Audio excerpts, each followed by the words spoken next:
no, I figured it out. No, I just figured it out, I think. Oh man, I'm so sorry, everyone. I think it's working now. Oh man. So I was talking the whole stream and I'm like, cool, this is going well. And then I finally decided to check my own stream and realized the microphone was not working. Oh man.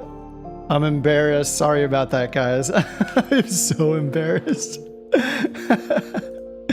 I really I didn't know it wasn't working until just now. So I'm really sorry about that.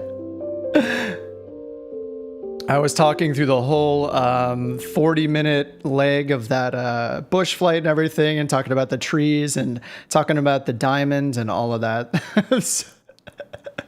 That's a fail. That's what I get for trying to live stream for the first time here on YouTube.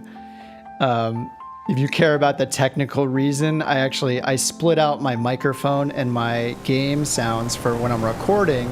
But if you do that for the stream, it doesn't work. You can't do multiple audio tracks. So that was messing it up big time. So yeah, that was not great. Yeah, I was talking a bit about how I would be messing this landing up big time because I never fly the cap. And I think the runway's down here somewhere, and I'm already going way too fast. Isn't the runway right there? Oh, it's right there. Whoa. Oh my God. All right. It's a grass strip that goes uphill. And where is my speed indicator? I see my tachometer, but I do not see the RPMs. Oh my God. This is a go around. This is a go around. I'm just gonna crash it for fun.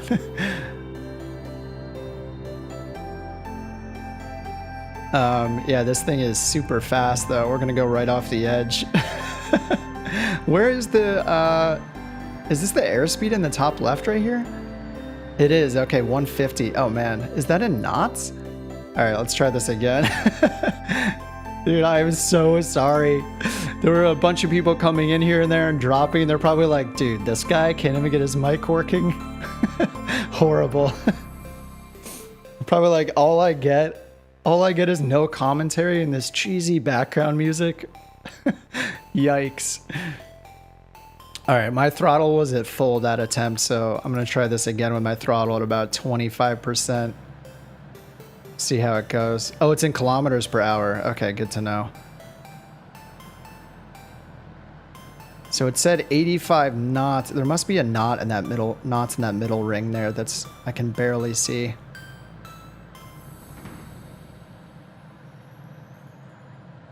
All right, I'm already too low.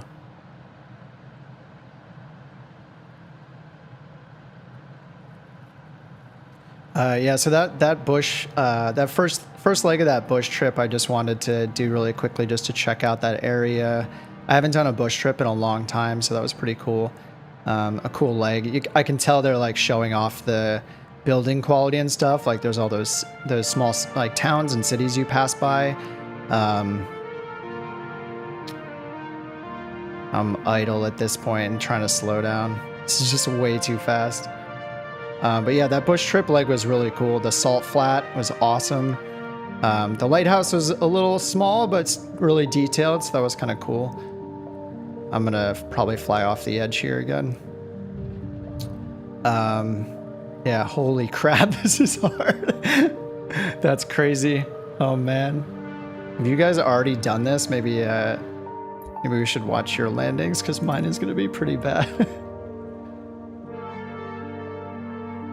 All right, that was starting at like 25% on my throttle here. So I'm gonna pull that back a little bit. So yeah, I downloaded all of the updates, so I have all the whole world update is installed. I did that before I started the stream, and then I was talking quite a bit, apparently to no one during that bush flight, which was cool. I've actually been flying the Diamond DA40 quite a bit lately. The NG model with the G1000 in it is awesome. And it's really cool how it just has a throttle control only. There's no mixture because it's fuel injected, and there's also no prop control for the prop speed. Even though it's a constant speed prop, it's controlled by the computer that's within the diamond, so it adjusts the prop speed for you automatically, which is really cool. I think I'm supposed to be at 70, what did it say, 72 knots or something at this point. I think I'm faster than that. This is definitely performing a lot better in this more remote area than the than that other part, than the bush trip, just because there were so many buildings and things around there.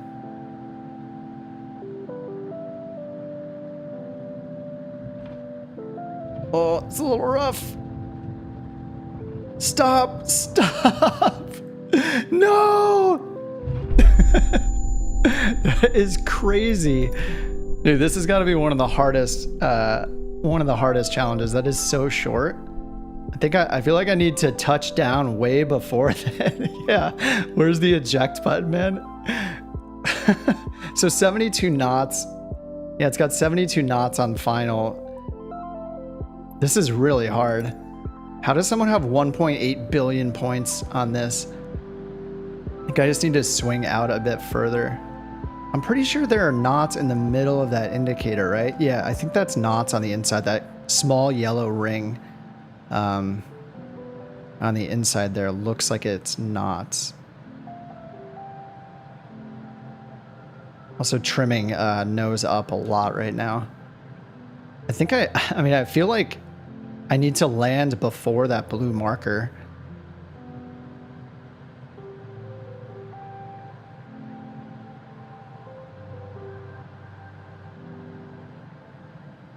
This is where I reveal that my landings are mostly crap and I cut out 10 landings before I publish a video with one. Don't tell anyone.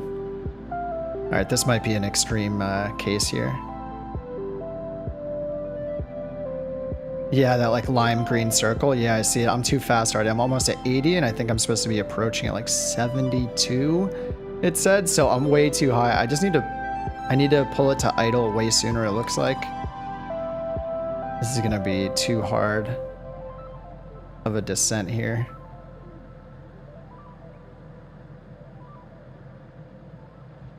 Oh god, yeah, ouch, my ass. All right, I'm so horrible at this. Oh, am I supposed to roll to the... I wonder if I'm supposed to rudder to the right there, to move to the right a little bit so I don't hit those trees, if that's part of the runway, or I'm gonna try it just one more time. Or if they expect you to come to a stop before that crest right there. All right, one more embarrassment and then I'll move on. After this, I want to go check out Paris really quickly, and then go check out maybe Amsterdam, maybe go to Luxembourg and Belgium as well. Just going to go look up some of the more iconic areas there, the more dense areas that they want you to fly around to see some of the landmarks.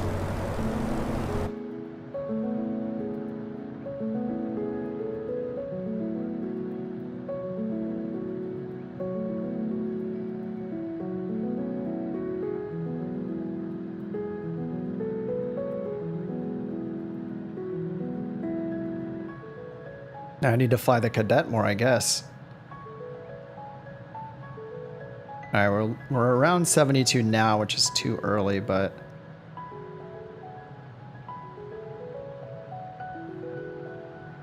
This is such a crazy approach. This is a real runway? I mean, is this an actual runway that's in use? It's pretty insane.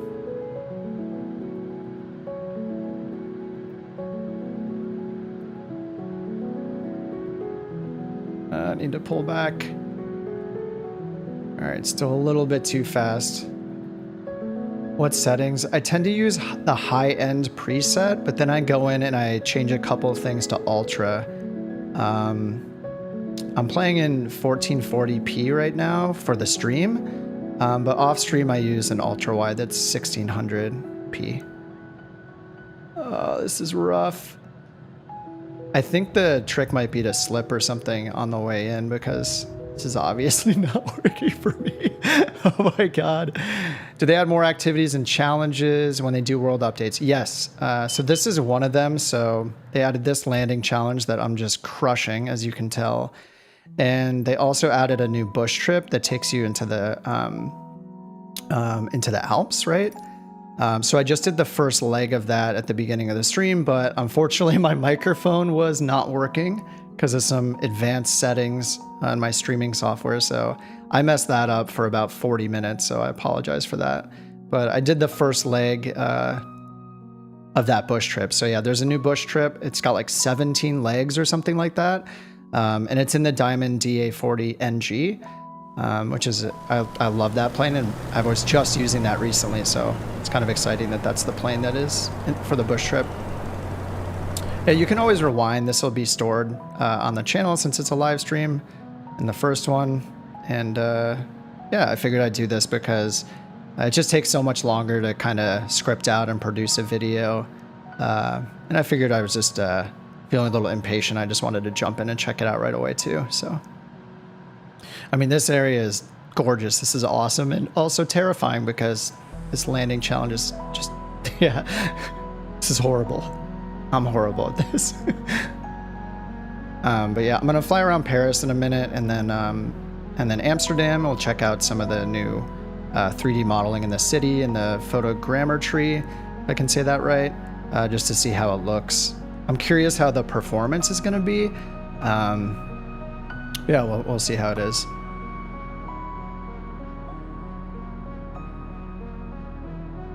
I don't know if I'm supposed to touch. I mean, I assume I'm supposed to touch down on the blue marker. I'm trying to like slip a little bit here, which is hard with a stick.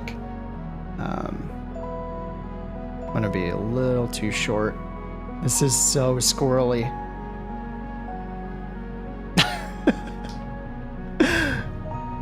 Just stop, please. That is impossible. I'm gonna nose plant. That totally counts. Oh no, it doesn't. Oh my god. All right, this is getting embarrassing. I'm gonna move on to Paris, guys.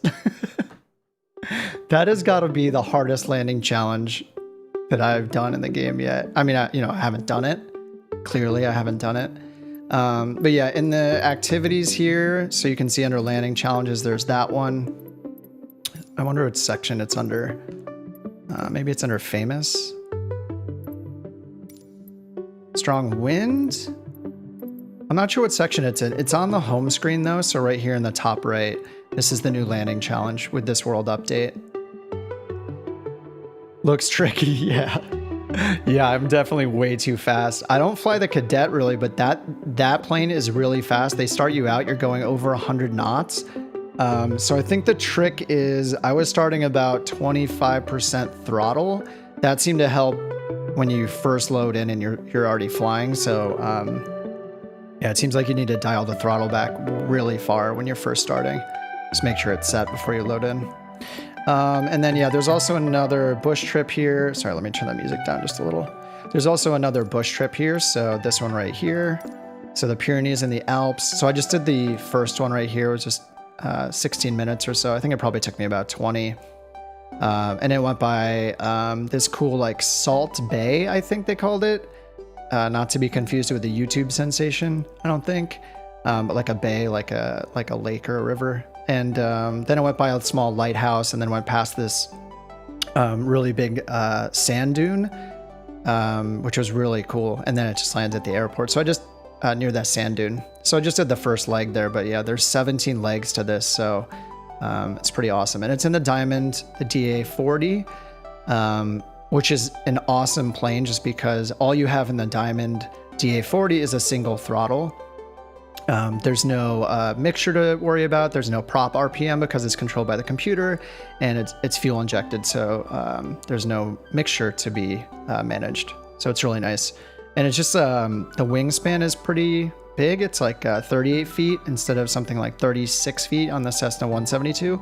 So it's a bit more stable and like glider-like than something like the 172. But it's a cool plane. Very cool. All right, I'm gonna go check out some of the new areas then. So let's see, I'm gonna do, what time is it in Europe right now? It's still nighttime. So I'm gonna override it and do just do a preset here. I like to do live weather most of the time and then just change the time of day, just because you get so much more variety if you use live weather. Some of these presets are cool, like if you want some of the more extreme ones, I think they're useful, but you know, the live weather is like the coolest part. One of the coolest parts of this flight sim, so. Okay, so what areas got redone? I think it was Paris, so there's just a bunch of new, looks like everybody is flying here right now. Yeah, there's a lot of points of interest around here now. DA40 feels harder without any mixture and prop controls. It feels weird.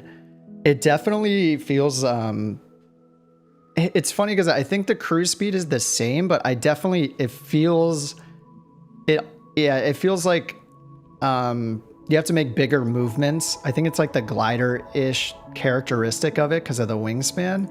It's definitely less agile feeling than like the 172, which I mostly find the 172.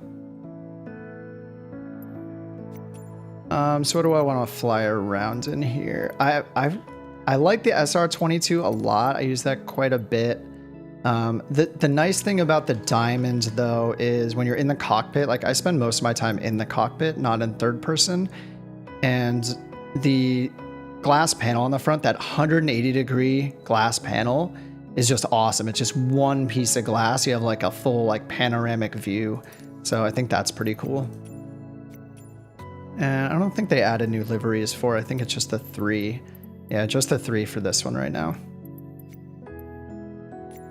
And what is, I guess, what is it? Charles de Gaulle is the closest airport. Oh, it's right here. Oh, there's one a little bit closer. What's this? Le Bourget? I don't know how to pronounce any of this stuff, so sorry if you speak French and you know how to say these names. I do not. Oh man, and the weather is not that exciting to sightsee. All right, I'm just gonna go with few clouds, break my rule and do a preset here. Then I'm just gonna put this as our arrival, so we just do a straight line through the main part of the city.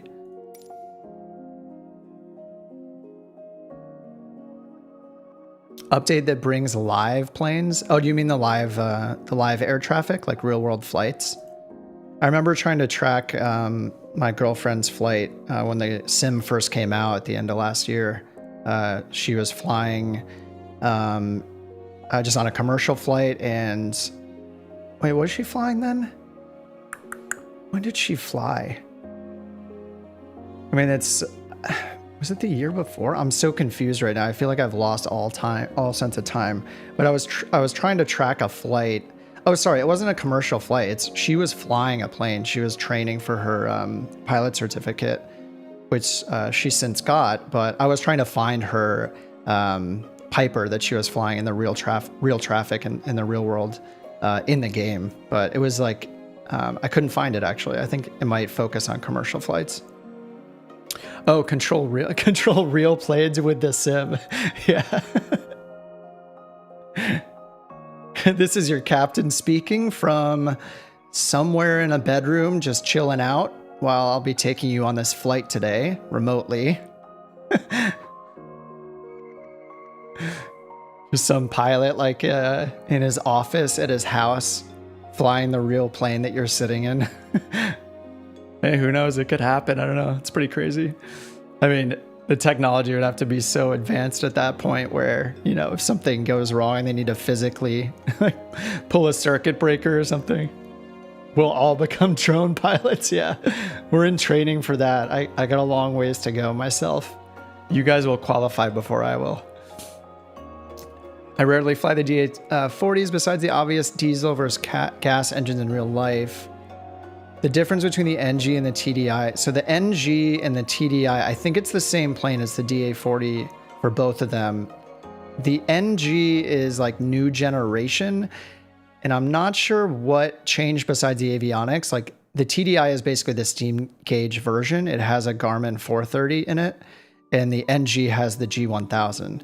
So the TDI has no autopilot and it has a 430, whereas the NG has the glass cockpit G1000 and the integrated autopilot. So, but I did notice for some reason that the TDI, it says that it has less range than the NG. So there must be something with some difference in the engine or the fuel capacity or something like that. But I think the choice for a simmer is mainly, do you want the G1000 and autopilot? If so, go with the NG. And if you want a steam gauge version without autopilot, then go for the TDI. Loop a 747, yeah. Test flight. I'll be a test pilot, but in my chair, not in a real. Yeah, that was a long loading screen. It's probably just the first time I load it. I haven't flown in Paris for a while, and with all the new data, I'm sure it's just probably downloaded a bunch of it before it even loaded in. So that was the first time I've loaded in here since the update. I'm a little worried about the performance. We'll see. Yeah, this is very choppy right now. I'm a former commercial pilot, got here late. Sorry. Oh, dude, don't apologize. Thanks for dropping by. All you missed the first 45 minutes was me not having a working microphone, so you pretty much missed nothing. Try the grass strip by using cross controls. Oh, a slip. Yep. I was thinking that at the end to try a slip. Right now I have, I'm just using a stick and throttle setup.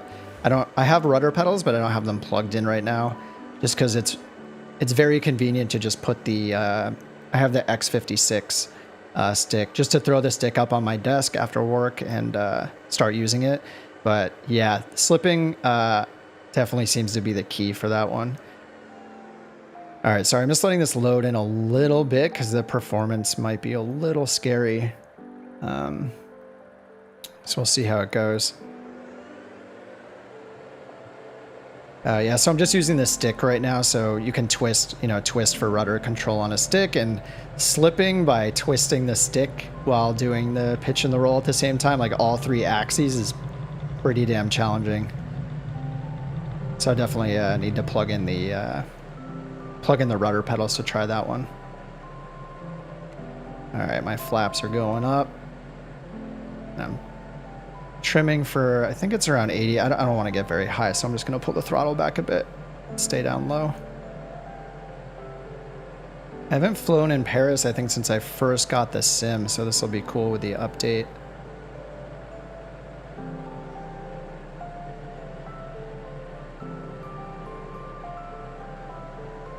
There's probably going to be a ton of people flying around here right now.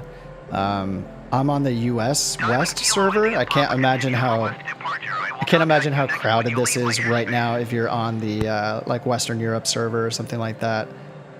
Flying around in Paris right now in multiplayer, it's probably just packed.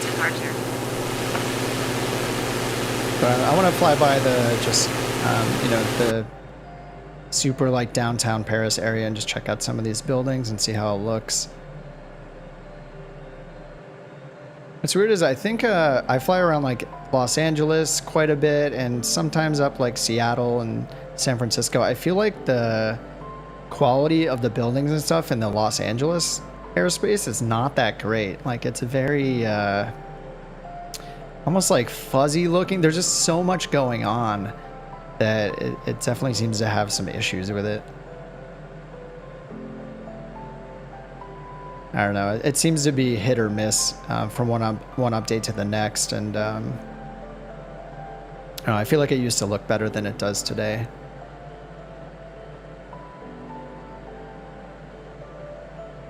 I guess if I want a smooth flight, I should just turn on the autopilot, and oh, actually, I can't control the autopilot as easily now because the RealSimGear stuff doesn't work yet with this newest update. So I have some of the RealSimGear pieces of hardware, and it just makes using the autopilot really easy. So I like to just do the heading mode and just do some scenic tours with that, so it's as smooth as possible. Yeah, hopefully it's not too choppy on the stream. It looks, I don't know, at performance-wise, I feel like it's at like maybe like a 6 or a 7 out of 10 right now. And I think as we get closer over here, it's going to degrade quite a bit. Tower, Diamond, November, 21 Kilo, India. I have a pretty beefy setup too. I have like a 16 core processor and a GTX 3080.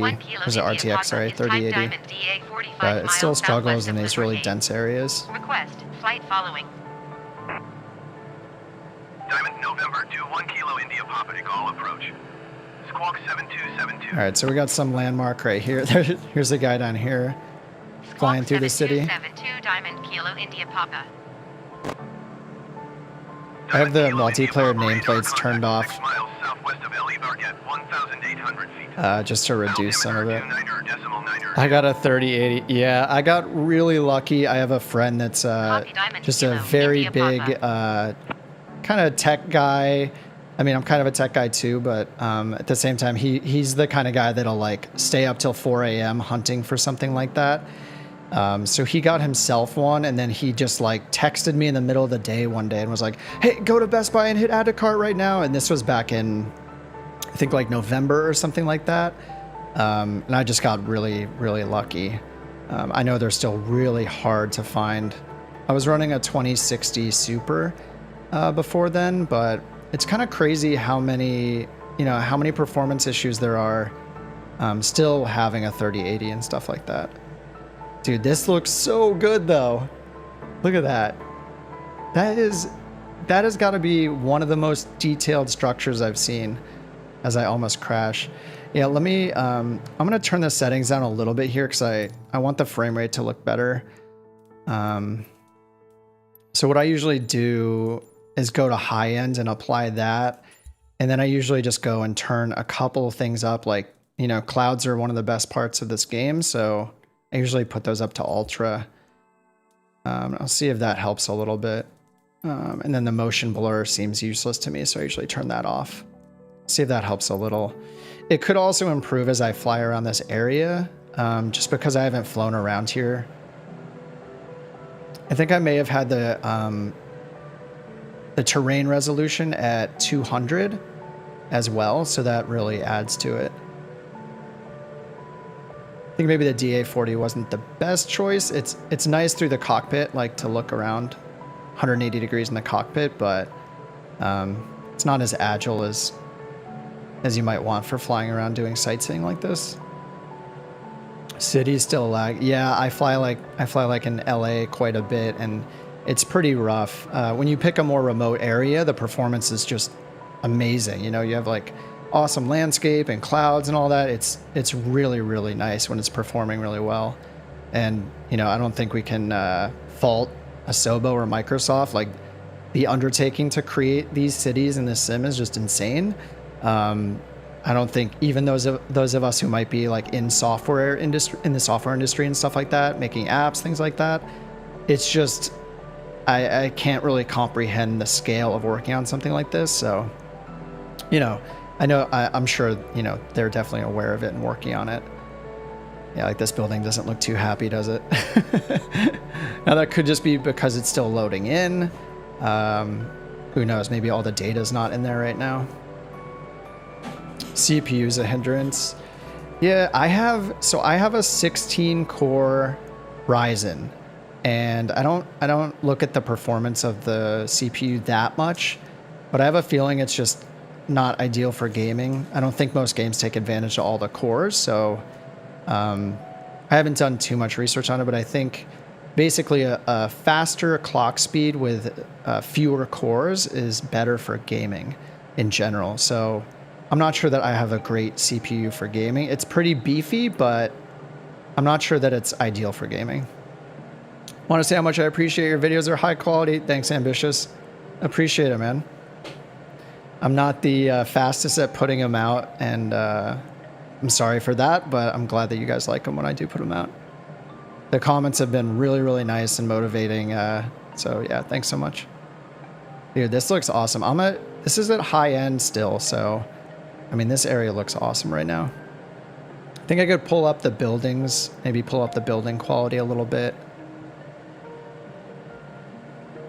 But what's really nice is like even at high end settings and not ultra, These buildings look really good. This section right here, they obviously spent a lot of time on.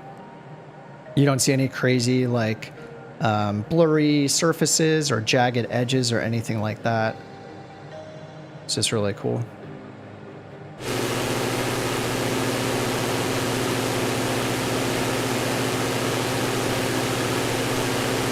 Oh man, this looks so good. And I'm not very familiar. Oh, there's a guy right in front of us here. There's two guys right in front of us. Whoa, that is so cool. No, you can just see right through there. That is so cool. Agreed on the quality. You've done some autopilots and whatnot that were super handy. Awesome. Thanks so much, guys. Tutorials are very helpful. Thanks for the content. No problem. I mean, I think I commented on this a while back that I'm learning myself. I've only been simming for less than a year. You know, I did a bit when I was a kid, back when like flight sim, what was it? Back in like the early 90s, I played Sims a bit just for fun. You know, I was just doing it as a kid or a teenager, and you know, I'm pretty new to simming as well. And if I can just help you guys or anyone learn the basics as I learn them, then it's rewarding. So I appreciate it. Try flying through the square. Okay, yeah, we'll end with that for sure. I think a different plane might be better instead of the diamond. It's just really nice to look from the inside, but you know, when you do this kind of sightseeing, it's nice to just be in third person, I think, a lot of the time. Yeah, I mean, this just looks awesome. Let me up it to ultra and see how the performance is really quick. Like I usually turn these up. I think trees I could keep down for now, but buildings and then this terrain vector data. I also had a terrain level of detail up to 150 or 200, so hopefully that's helping a little bit. And I'm running in 1440. I think if I do this in the future with these more scenic things, I could even do it in like 1080 just to get some more frames out of it. But off stream and, you know, outside of recording, I usually play on an ultralight at 1600.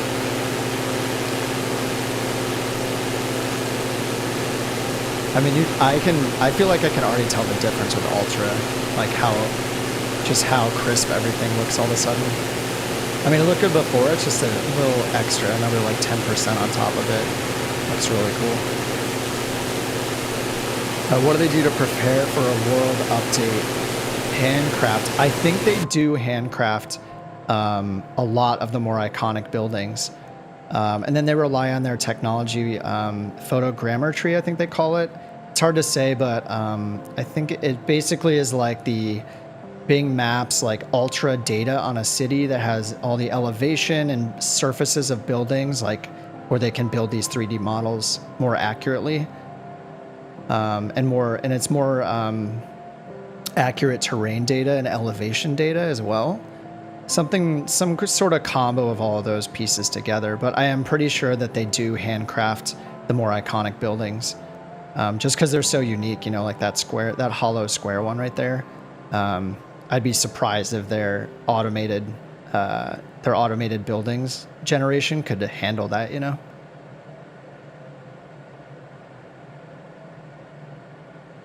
All right, so I'm not sure what other area. It looks like we need to fly over here. I'm just like the dumb American that's not super familiar where things are here. So I've been to Paris once, so I'm not exactly sure where the Eiffel Tower is. I don't think that's, oh, that is the Eiffel Tower right there. Okay, I thought that was some other structure.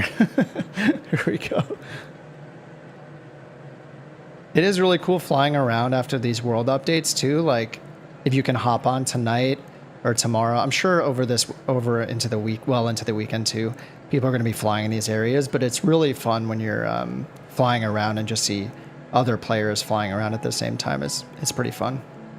I don't really do like group flights or anything like that, but probably will at some point in the future. But it's just it just adds another level of realism to it. You know, you just see other people, real humans flying around is pretty awesome.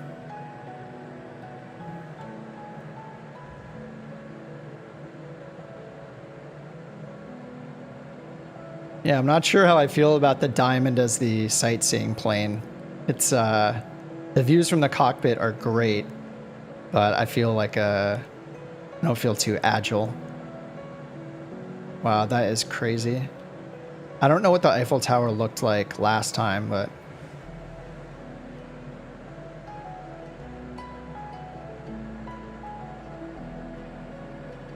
I mean, that detail is insane. Oh God. Just like my bank angle.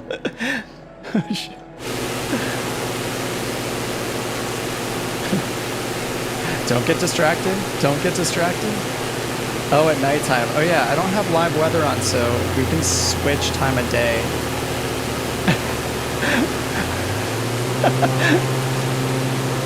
Is this one of you guys?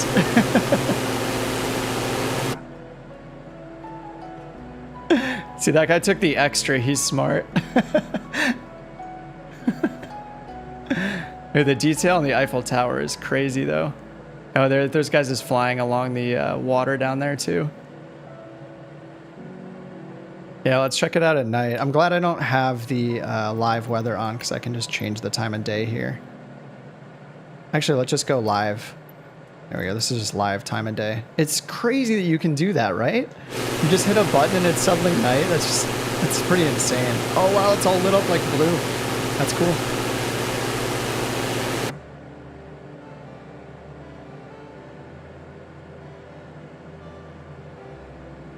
I don't know if I've seen lights that aren't just white. That's pretty awesome.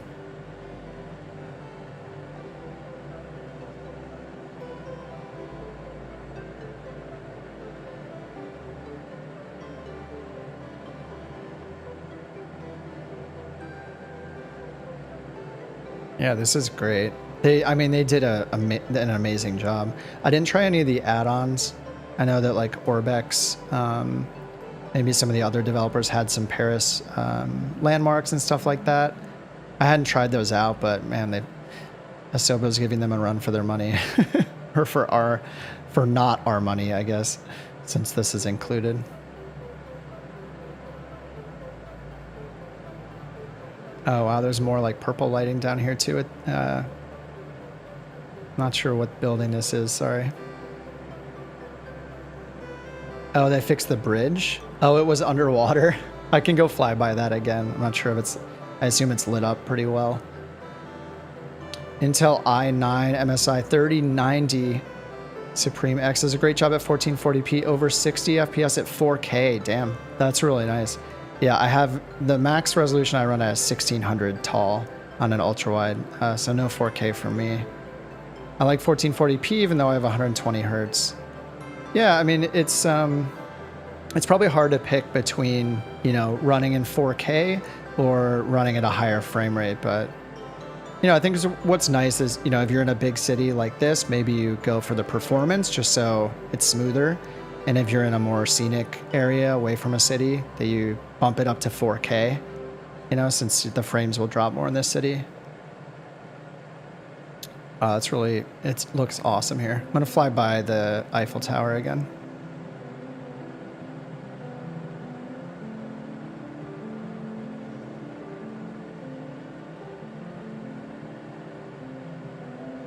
All right, let's check out the Eiffel Tower.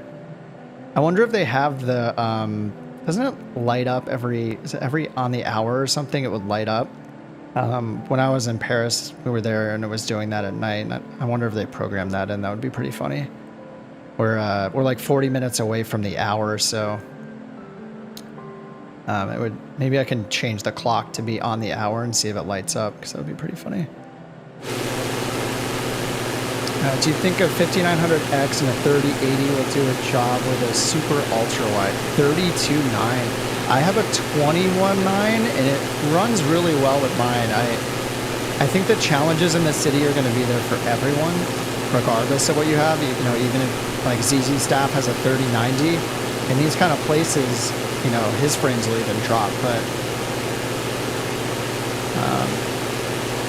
I don't know how different it is. I mean, if it's not 4K, it's going to be way less resolution. You know, if it's not running at 4K or that kind of equivalent vertical amount of pixels. But yeah, I haven't run it in 4K, so I don't know from personal experience.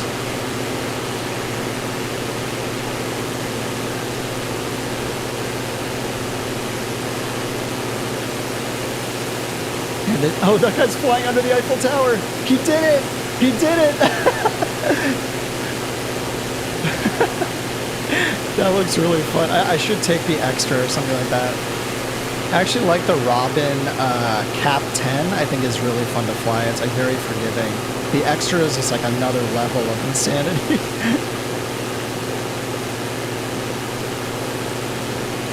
Yeah, it's hard to say. Chemistry, I'm not really sure, just because I don't have a super ultra wide like that. Yeah, you might be able to post on the flight sim forums and ask there, or just do a search for people comparing specs. It's just been a little iffy right now with some of the updates because people got a lot of performance problems 2 updates ago. So I think some of that's still being ironed out a little bit.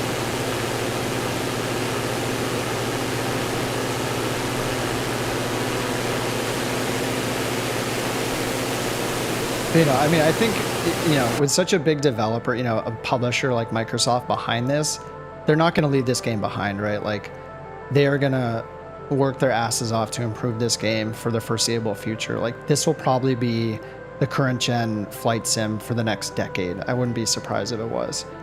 You know, it's only going to get better. Like, maybe there's been some stumbles with the performance and stuff, but, you know, I think...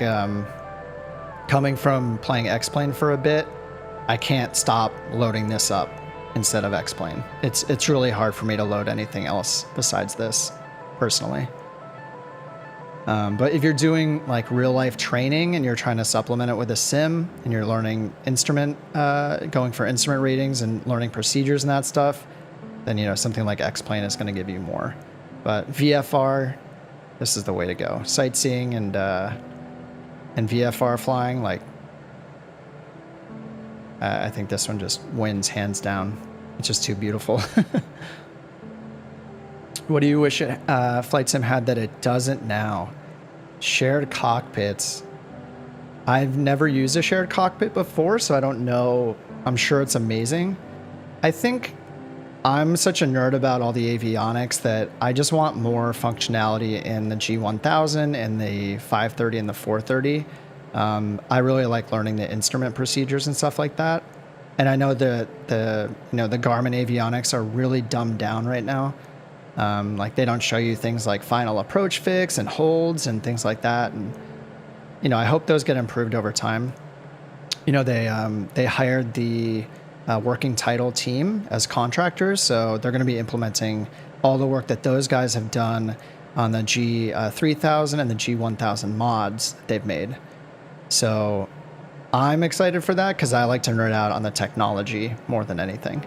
I need to do more VFR flying though, because it's sad that I don't do more of it because it's just such a gorgeous sim. It's, you know, I think I need to do that more. Notre Dame right along the river that leads from the Eiffel Tower. Is that the direction I go? I hope the lag isn't too much that I can't read you guys' instructions on where to go. You think it'll be better during the day or nighttime? Oh yeah, your controls. Yeah, I did see one of the live streams where they were using it. It looks like sometimes it has some networking issues, but I mean, you might as well give it a try, right? If it's something you really want to do is do shared cockpit, you might as well try it and just see how it works for you. I also want to get back into, I was doing Pilot Edge for a bit, which is like a paid VATSIM alternative. And I was doing that a bit to learn more about ATC and actually communicating with humans. That guy's just flying up the Eiffel Tower right now. I don't know if you guys can see that plane. It's probably pretty small, but he just flew up the side of the Eiffel Tower. Yeah, he's right there. Do I have a license to fly? I do not. I've never flown a plane. I'm just a nerd that plays video games, and I just ride the coattails of my partner who has her pilot's license.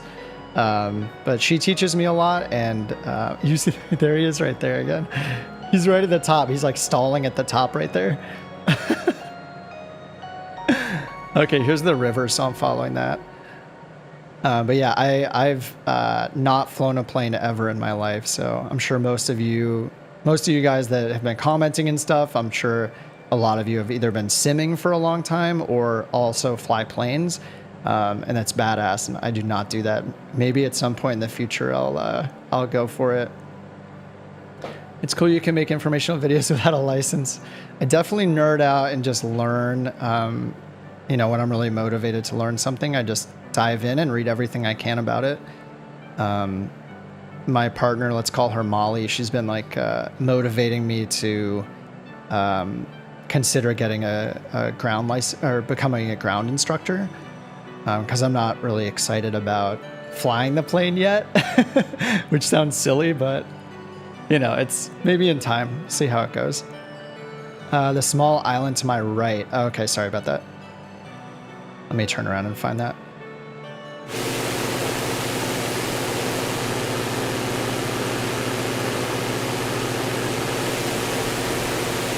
Small island to the right. So I must have missed it back that way a bit. Oh man, I'm pitching down.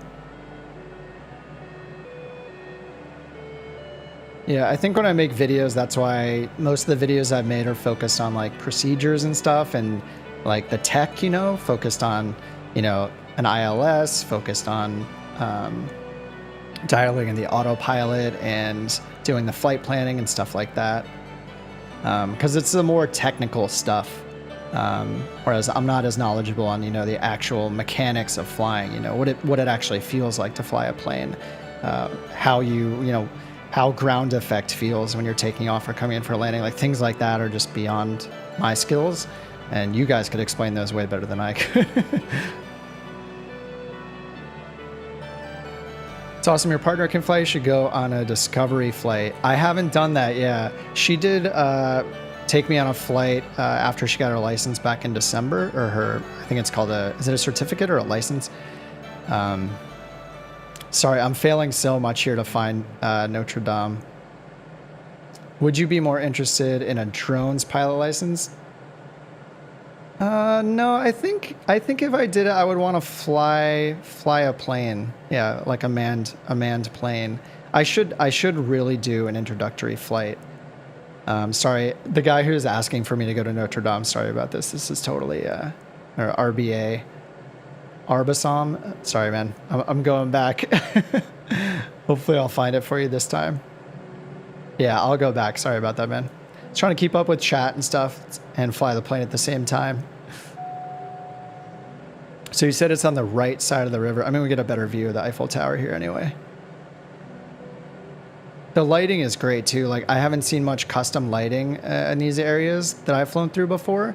So like, it's really cool, all the extra work they put into the lighting, like to give it these like golden lights on the Eiffel Tower and stuff. The details are awesome. You booked one? It'll take a month since it's heavily booked. Oh yeah. Yeah, I did go on a short flight. We went about, I don't know, like 200-mile flight up the coast in California and back down. Like, grabbed a coffee, and I was a little nervous just because, you know, it's like if a friend was like, "Hey, I got a motorcycle. Let's go for the first time." You know, it's like, okay, you know, there's an inherent risk there, but you know, I obviously trust her and all the work she's put in. So, deviate, navigate, communicate. Yeah, sorry, I'm doing them in opposite order, aren't I? Okay, you said it's an island on the right, so I'm just going to keep following the river. It reads chat, face plants into the Eiffel Tower. Yeah, coming soon. Alright, so I'm guessing it's up the river a bit more, right? If I follow this.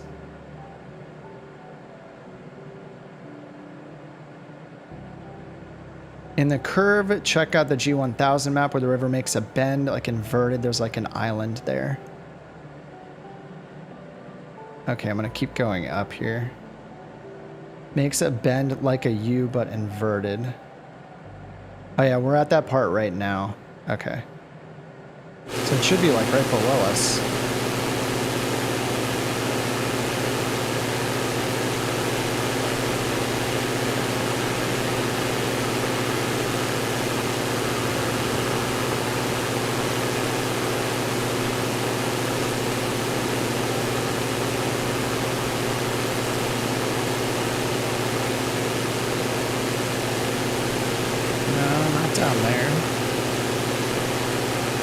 Hey, Mitchell. Thanks a lot, man. I appreciate it. I probably missed it at this point, didn't I? I must have missed it. Yeah, we're kind of past the U, the curve of the U right now. How am I missing this island? Sorry, guys, I'm blind apparently.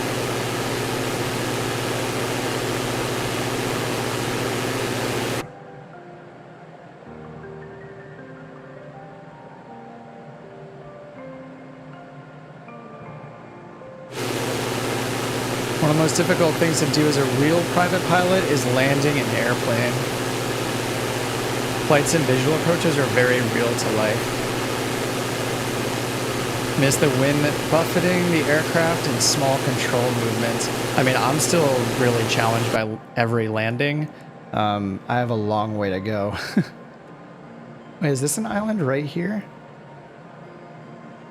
Okay, this looks like an island.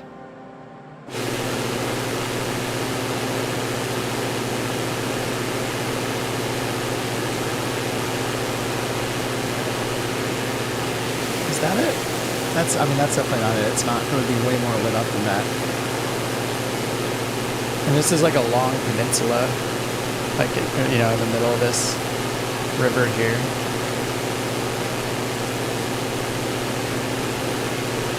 I'm a pro at garbage landings. Dude, I wasn't even able to land that landing challenge. I was just trying the new landing challenge. So, you're in the same company here. Yeah, it must be somewhere. Oh, is this it coming up right in front of us?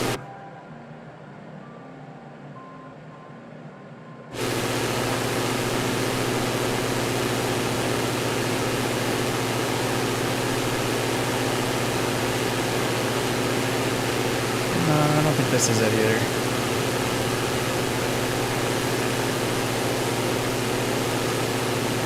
I am failing to find Notre Dame.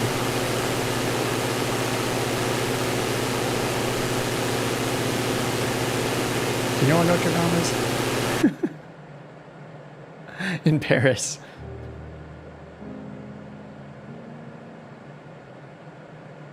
All right, do you guys want to move on to... I think maybe we could move on to Amsterdam. Sorry, I can't find Notre Dame. I'm just... It's gotta be... It's probably just like... Sticks out like a sore thumb and I'm just missing it. What do I use to fly? Right now I'm using the Logitech rudder, or sorry, the Logitech throttle, just that really plasticky one with the 3 levers on it, and I'm using the X56 stick. But I have the Honeycomb Alpha yoke, and I have the Crossfire rudder pedals. I tend to just throw the stick and the throttle on the desk after I'm done working, just because it's really convenient to set up. So I kind of use that a lot. And tomorrow I'm gonna try out the Thrustmaster, what's it called, the TCA Airbus side stick. I'm gonna try that one out because I really want a left stick, and this Rhino one is it's not symmetrical, so you have to use it in your right hand, which is really challenging. If you want to use the mouse, you have to take your hand off the stick. So I'm hoping the left stick will be still convenient to set up, and then also give me that like ergonomic benefit, you know. All right, I think it's time to go check out Amsterdam. Sorry, I couldn't find Notre Dame. Maybe I can try it at the end of the stream. Try it again if there's still some time. They fixed the heading 10-degree bug. Oh yeah, I saw that in the release notes. People were stoked about that. I know. I ran into that even not using the Honeycomb. That's for the Bravo throttle quadrant, right? Because it has the heading dial in the middle of it. With that one, I have the RealSimGear, some of the RealSimGear stuff. And when I used the heading bug on those, it was also doing 10 degrees. So I think that's a problem with more than just the Honeycomb one.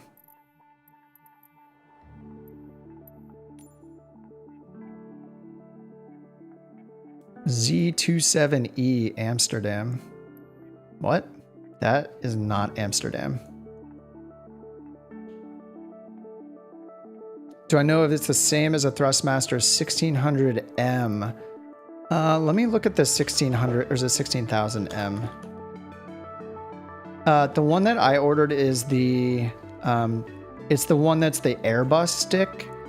So it's made to look like the Airbus side stick. And they also have the Airbus throttle, but I don't really fly the airliners. Yeah, I think it's different. So the T16000 looks, that looks nice because it's symmetrical. The one I'm using is the Rhino, I think, the X56. And the X56 is not symmetrical, so it's only a right-hand stick, so I can't switch it to my left or anything. I'm not sure, Ambitious. I don't really have a plan. I could stream 1 hour or 2 or 3. If you guys are still hanging out and you want to see stuff, I'm more than glad to stay on. Honeycomb yoke and throttle. Yeah, they're amazing. The honeycomb yoke is awesome. The only reason I don't set it up sometimes is just ergonomics, or like I'm feeling lazy. I don't want to, crank it down to hold onto the desk or whatever. And I have like my microphone that I use is on like a boom arm, like you see streamers do. And that kind of gets in the way of the yoke when I'm trying to position it around. So a lot of the time I just use the stick, just out of convenience more than anything. Thinking about the honeycomb, I heard the roll is a bit loose. Yeah, so my girlfriend, when she used it, I think it wasn't so much the roll, but it's it's when you're pitching. So when you're pushing and pulling it, it's really tight. So what we did was just increase the sensitivity of that axis, of the pitch axis, but it's definitely really tight when you push and pull it. I think more so than it should be. To her, it felt pretty unrealistic for pitching. Check out Notre Dame later. I could just, I should fly a different plane too. I think the Cap 10 is really cool. I can use the search field. Wait, that is not Notre Dame. Seems too tight. Yeah, I don't have the experience using an actual yoke like some of you guys do, but yeah, she said in her experience it definitely, she noticed it right away and she said that it felt too tight. Oh, here it is right here. Cathedral Notre Dame. I could just spawn in really quickly there so we can see it. Yeah, there's so many. Wait, where is it? It's probably on top of something else. There's just so many people flying around right now. It's really cool. I'm on the US West server and there's this many people from that server. Lower the sensitivity. Yeah, you basically want the curve to be get more steep quickly. So it shows you that little graphic. So I think you increase the sensitivity. So you don't have to push it or pull it as far to get the same effect. Let me try this again. I don't want to give up on Notre Dame. I feel bad. And I think I want to change. I don't know if daytime's better or nighttime. And there's lightning. Lightning is the real-time weather, so I'll avoid that. I don't know where it is here. Is it next to the Pantheon? Am I blind here? It's zooming me into this spot, but I don't... I have no idea where it is. All right, maybe I do have to give up. All right, let's go to... I'm gonna bring up the release notes really quickly so I can make sure we go to the right areas here. Okay, World Update 4. Okay, so it looks like the...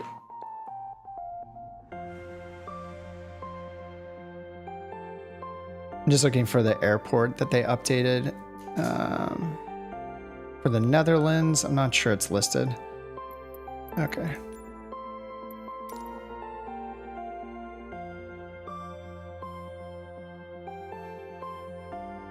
And I'm going to paste in one of these names of the new waypoints up here. Some of the new POIs. Okay, so I guess we can fly...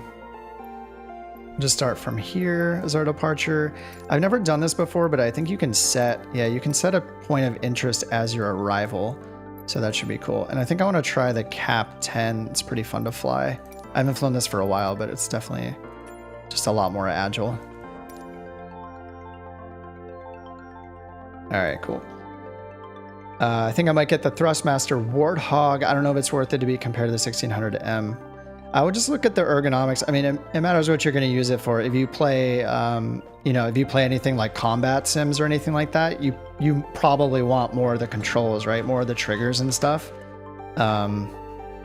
I do like how many controls are on this thing. You know, like this isn't made with just flight sims in mind. There are a lot of extra buttons on it that, you know, aren't really what you would find on a airplane stick per se. But I mean, in my opinion, the more buttons you have, the more realistic you can make the sim feel, just because you won't have to reach for the mouse or the keyboard.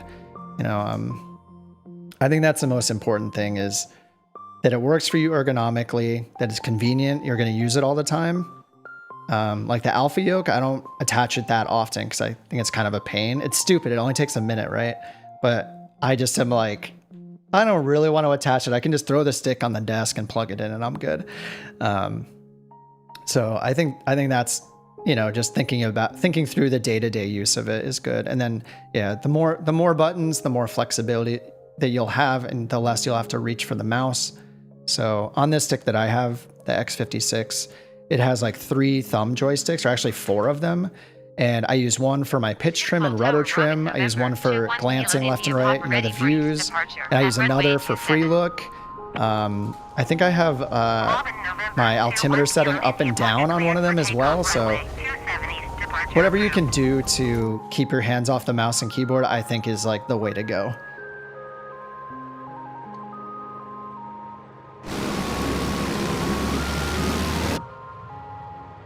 Oh my god, tail dragger. So bad at flying one of these. And I'm being a bad pilot and didn't look up the rotation speed or anything like that.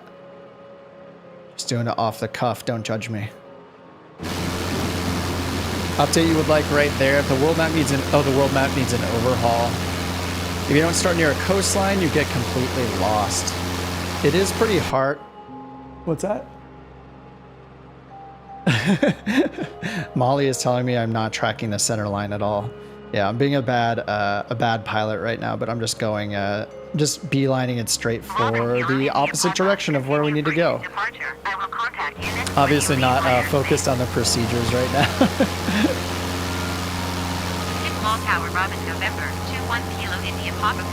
Yeah, the world's map.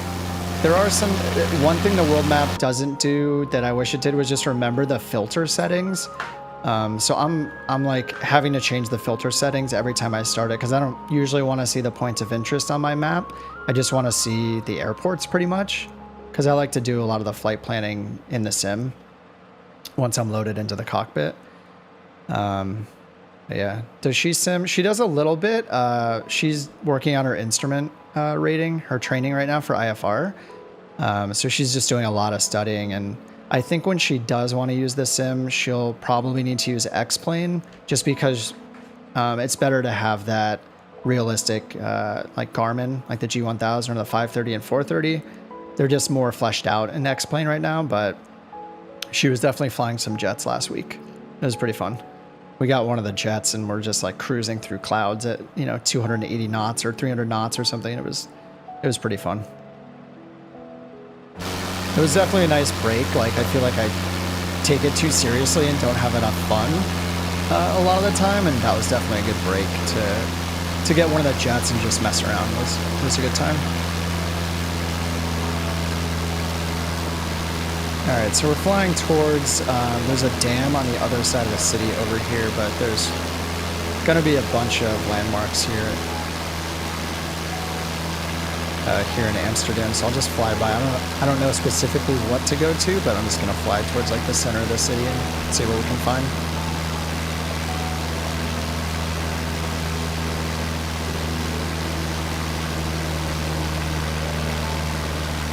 Yeah, I mean, Paris just looked awesome. Like, they did a really good job. See, I can see like some of these buildings that have kind of like the fuzzy, like kind of broken looking outside. Like, probably not in the right area yet. Oh, I didn't fly through the square building either. Oh man, sorry, big fail. No, Mitchell, I haven't tried VR. I've only tried VR once in my life, actually. and only for a couple minutes, but I hear that VR is incredible in this game. I believe it. People say that it's just like a game changer. No pun intended. Yeah, I must not be in the right area because these buildings do not look very happy. The sports stadiums? Oh, like worldwide, do you think the sports stadiums did, or just certain ones? Yeah, I'm not sure that I'm in the exact right area here because this stuff doesn't look like it's really been updated. See the sides of these buildings compared to what we just saw in Paris? Yeah, they do not look as happy. The sides of these look like they're under construction or something. They look kind of sad. The depth perception would make it amazing, yeah. And just being able to look left and right. I know there's some like head tracking and eye tracking software. I tried one a while ago, but it felt really weird to me to use. It felt really unnatural that I had to kind of look ahead, but also move my head while still looking ahead at the screen. It was a little weird for me, so I didn't find it that good, but I know some people like that stuff. VR probably just feels a lot more natural. Oh, just in general, in Paris and Amsterdam, they clean them up. Oh, nice. I don't know what's going on. I feel like right now everything doesn't look good. Like, you can see some of the textures is really bad. I'm not sure if it's still loading. Oh, I think some of them just popped in. I think it might just still be loading all the data in right now.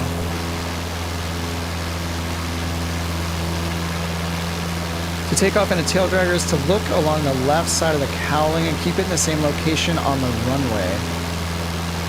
Oh, that's it. I'll have to try that. Track IR5, okay.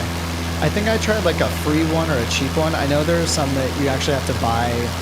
They don't just use a webcam, they have like a special peripheral you hook up for them.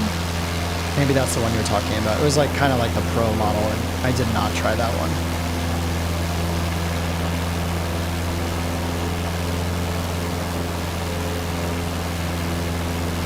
Oh, open track, yeah. That could be what I did. I think it was a free one, like an open source one that I tried just briefly, and it just felt unnatural to me. I didn't like turning my head, but trying to keep my eyes straight. I don't know. Maybe I'll give it another shot.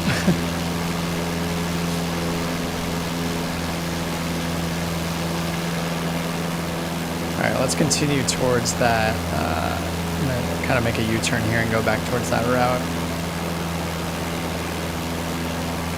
I feel like maybe the data is just loading in.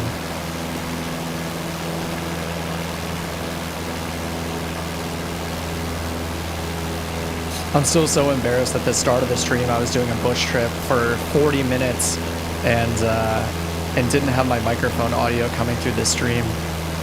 Giant fail. So sorry if you witnessed that and somehow stuck around, even though you were hearing nothing.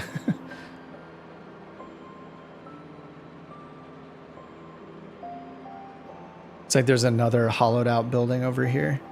Could be a potential to fly through later. I have the, why it's so loud outside the aircraft is because I have the headphone simulation option turned off, or turned on in the sound settings. So it tries to like simulate as if you're wearing a noise canceling headset when you're in the cockpit, just so you can hear the ATC and stuff more clearly. You want to take control? I can still talk with you off there. That's probably one of the landmarks. I'm like not sure what's a landmark or not, just because the quality doesn't seem there. Oh, I heard about this, the construction site. Like all these cranes look really funny. I saw someone post a screenshot of these in on the forums tonight.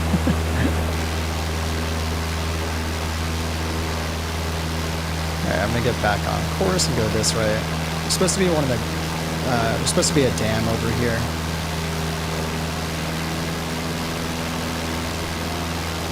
Track IR5 is $150. Over 10 years, man. A ball cap for the reflector? Wait, does it come with some kind of peripheral, like a, not a webcam, but you know, something like that that you have to hook up that, you know, tracks your head movement?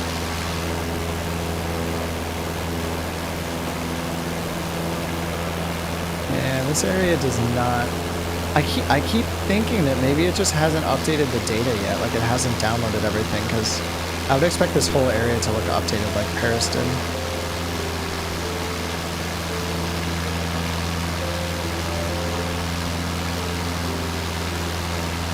If you have a newer iPhone with a LiDAR camera, oh yeah, I did. That is what I use. Sorry, I did use one that used my iPhone with like a companion app on the PC.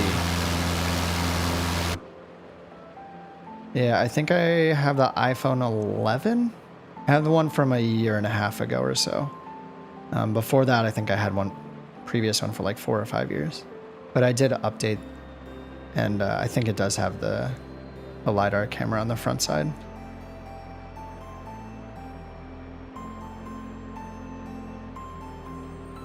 All right, let me zoom out here to see how far we have to go. Not sure if the cap... Okay, it's not that bad. Not sure if the cap 10 is the best choice to get a further distance here. This will be okay. We got some... It looks like we have like a taller building over here I can go check out on the way. Yeah, I think VR... because I have like the RealSimGear stuff, VR is not at the top of my list just because I want to interact with like the real hardware. But I think if you're just flying around VFR, like that's what you would do, right? You would just put on VR when you want to fly mostly in VFR and do some really cool sightseeing. That's probably really, really fun. Comes with an electronic device that you place on top of your screen, sends signals towards your head. Oh, reflectors on your head bounce back. Oh, I see. That's why you're saying you need to wear it. So you need to wear a ball cap, like a white cap, so it can reflect off.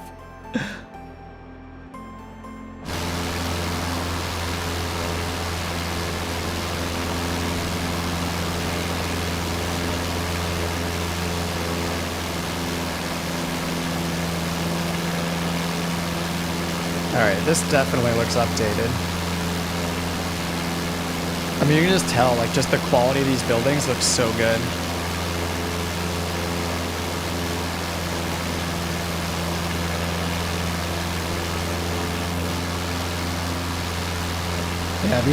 Yeah, I can just see it instantly. The buildings look really good right there. That was probably one of the updated areas. I'm gonna do another flyby really quickly. Oh, here's more over here actually. We'll go zigzag. I'm too lazy for all that.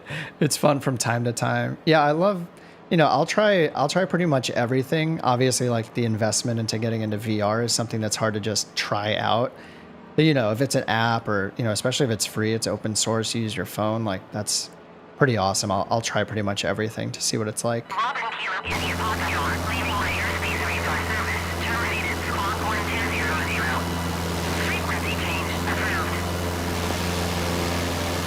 right, we got some other area over here. Maybe this is updated.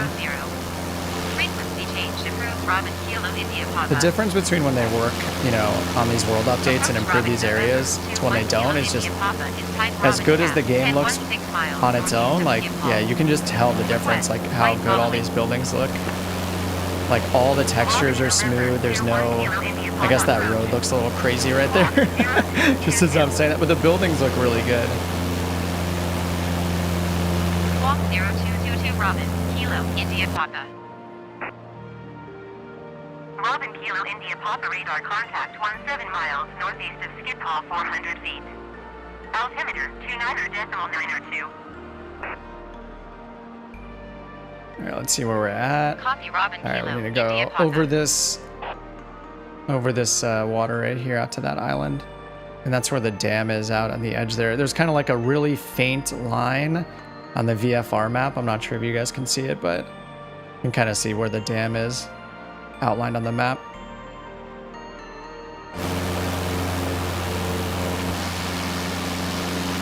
All right, now for the most exciting part of the flight.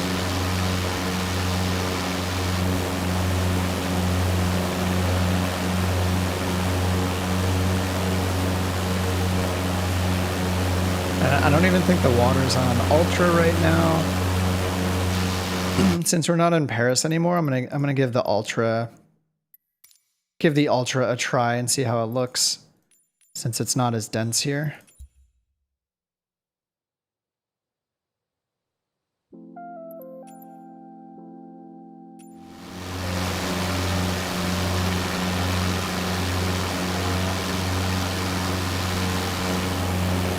can't imagine looking at this in VR. It's just probably breathtaking.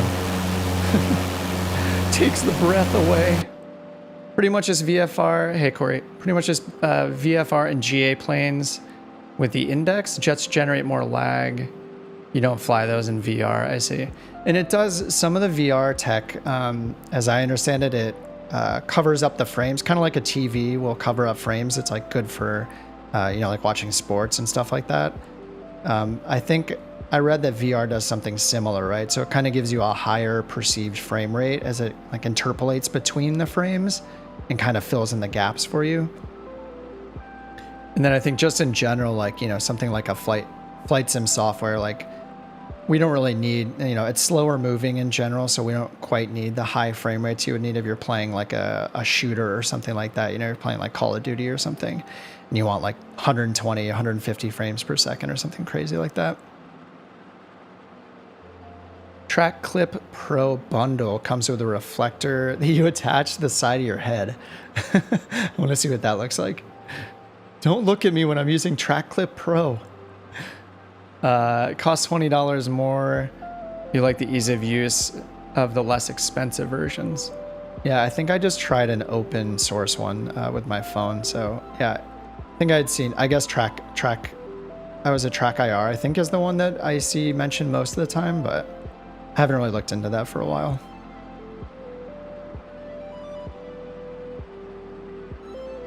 Reprojection. Okay, cool. Yeah, I saw, you know, the videos you see people post on like the Flight Sim forum and on the Reddit, on the subreddit for flight, you know, Microsoft Flight Sim look awesome. Like they always just look really smooth. And yeah, I can't imagine what it looks like to actually use it though. It's pretty cool.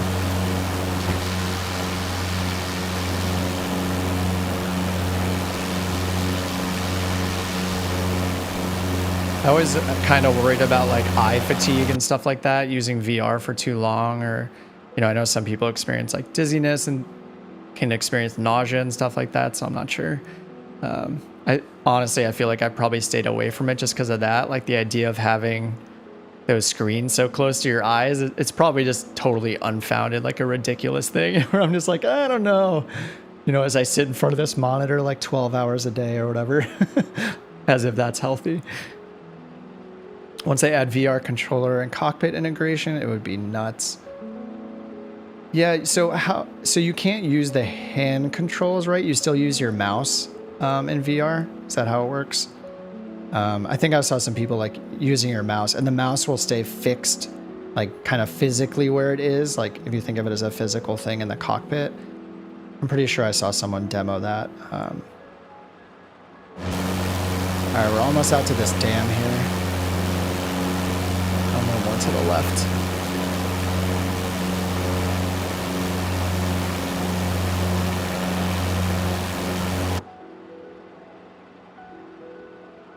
Yeah, I mean, you can just see the improved frame rate. It's so beautiful. Like, it's just so nice when the frame rate is this high, but, you know, we're not in the middle of Paris right now, so. If the frames drop too low, you can get motion sick. Oh, just in the game, not, you think, not in VR? Yeah, just because your brain expects it. Yeah, under 30 sounds rough. I think I experienced under 30 frames when that Sim Update 3 came out. You know, a lot of people had problems after that update, and I was one of them, where I feel like my frames got cut in half.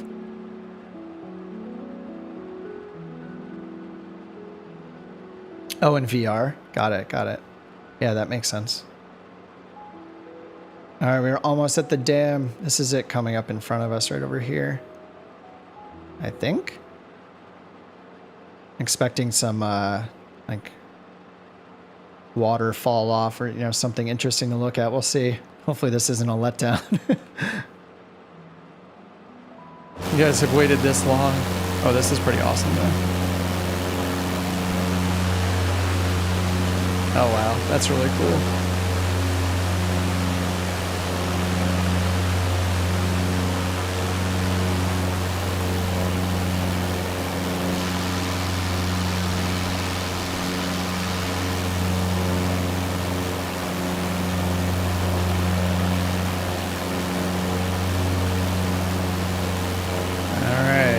This waypoint Custa right here. I don't know if there's like a main part to the dam where like I should expect the water to be flowing over or something, or if it's just this whole, I mean, it's this whole thing, I guess. It's pretty crazy.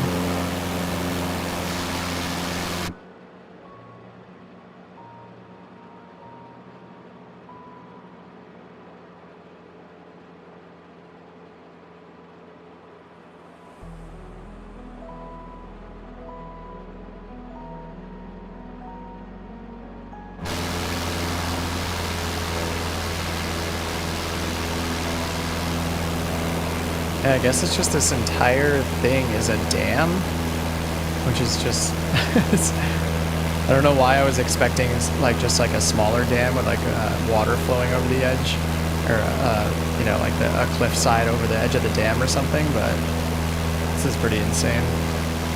It's more like a levee or something, but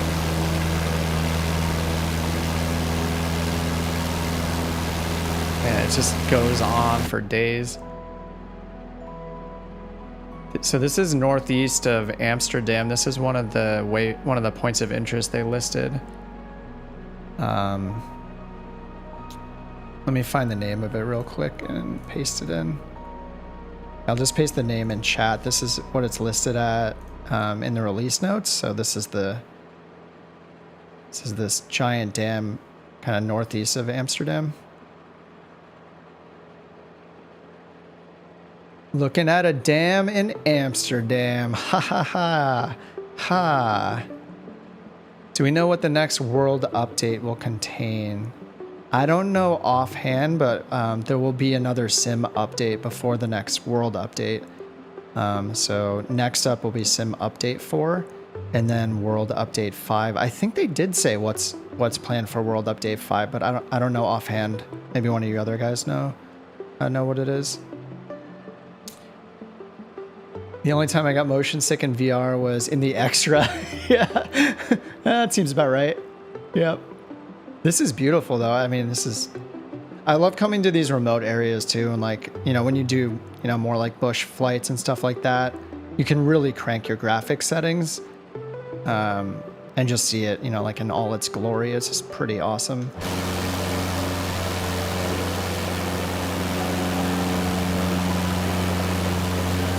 It'd be really cool to just drive this. Wonder how long it takes to drive from one end to the other. It's pretty crazy. Looks like we got some wind turbines up here too. This is really cool. Oh, I forgot to check if there were other liveries for the Cap 10. I haven't flown this thing for a while, but I'm sure they probably added a few liveries from Flight Sim 10 or Flight Sim X, whichever one you call it.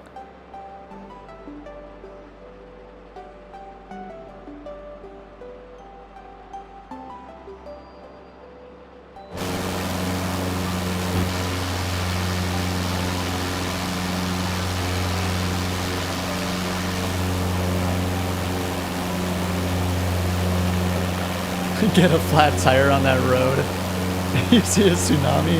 Yeah, that'd be great. That's pretty cool, right? There's like a water bridge right there. That was so weird. Well, I have to go look at that. Oh, that bridge is pretty rad too. There's like kind of like a water bridge almost right over there. The water went over the, you know, I mean, it's a tunnel, but like the cars have a tunnel, but how it's set up, it's like a weird optical illusion almost. It looks like it's like a water bridge.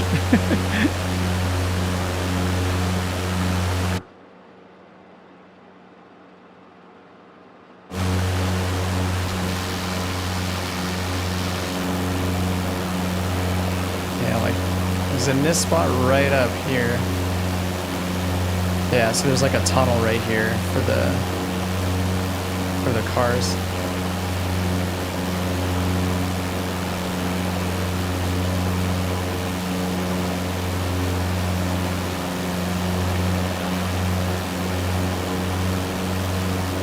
That's pretty cool.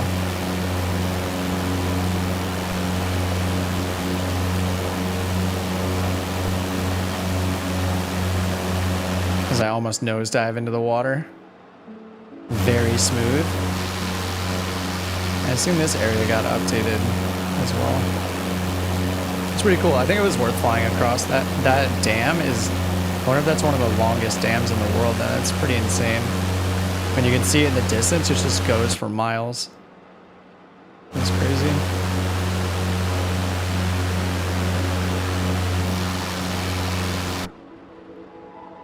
I feel not very familiar with the Cap 10 anymore. I used to fly this thing around all the time and do just sightseeing and stuff like that. And I definitely,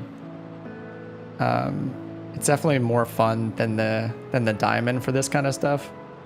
I don't feel super comfortable in it though.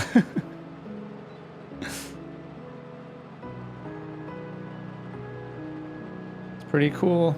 All right, so there's a few more. What do we have? We have Luxembourg and Belgium still to check out. I think that was worth flying over there. All right, I'm gonna go back and let's go check out some of the other countries.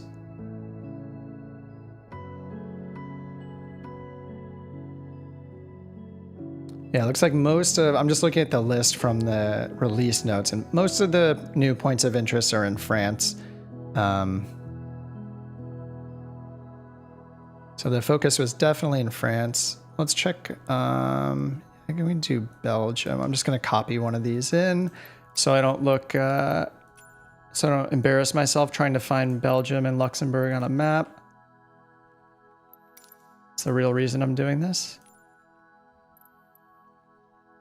All right, so there's a few right around that area. Let's start over here. I'll just set that as our arrival.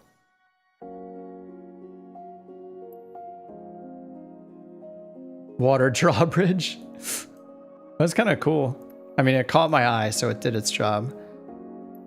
So it looks like there's 2 points of interest over here. Let's see how many are, I guess we could go to Brussels. I'm just checking the list here.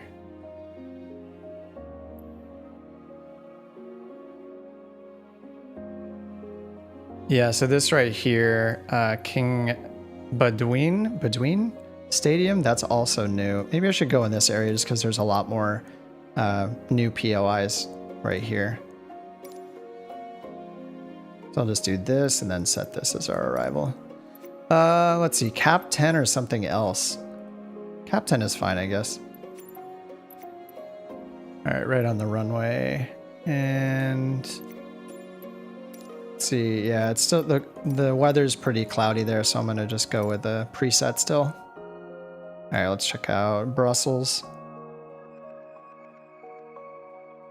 And then after this, we got Luxembourg. Then I feel like I should try the the landing challenge a few more times. It's really hard, man. You have to, when you start that thing, you're already going at like 120 knots or so, and you need to drop down to like 80 and then 72, I think they recommended on final. That's pretty challenging.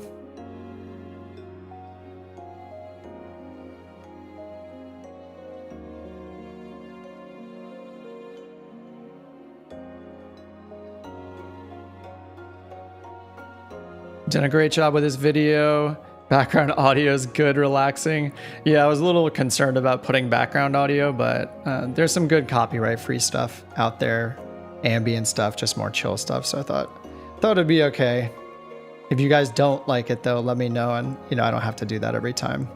I mean, when I watch a stream, I'll turn on my own music a lot of the time. So if you guys like doing that, I can keep the music out for the next one. Appreciate it, ZZ. Thanks, man.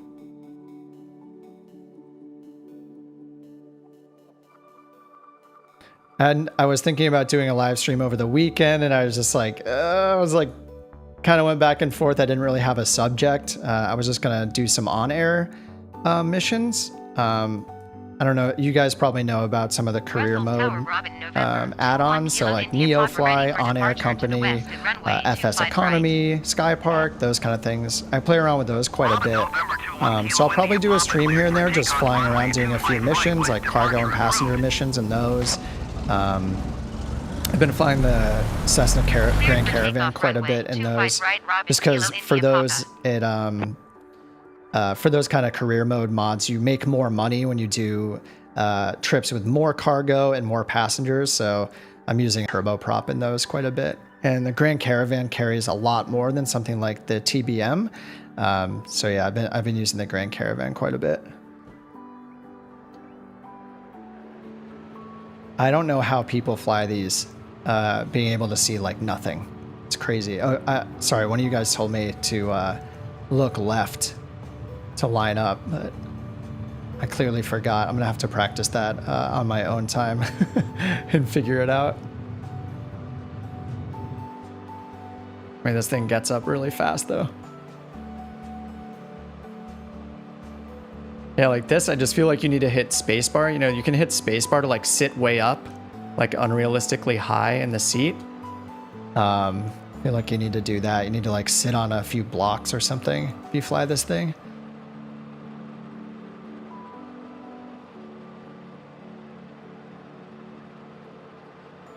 Yeah, spacebar. Spacebar's are a good shortcut for this kind of stuff in the cockpit, I think. Robin Kilo India Papa, continue for west. All right, let's see what direction we're heading. All right, we're heading in the right way. So we'll just fly over the city here for a bit and check out some of the landmarks in the new area. Look at this freeway right in front of us.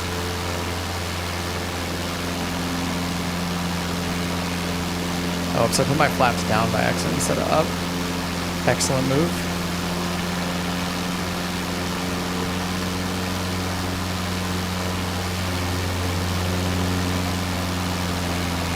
Dude, that is so cool. I have the ground traffic turned down actually from the default. So those are fewer cars than would normally be in there.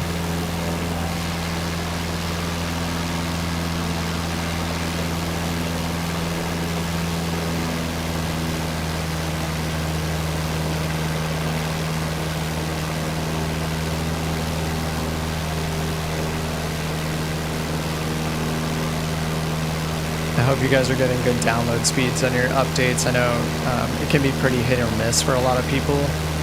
You know, when you have to download like 25 gigs for an update, it can be pretty intense. And the more people that are on, you know, can bring their servers to a crawl and just take forever sometimes. I think mine probably took about an hour or so. I had pretty good internet. Like I get around 300 megabits down at a maximum, but yeah, mattering your speed, it can definitely take a while, so I hope it's going good for you guys.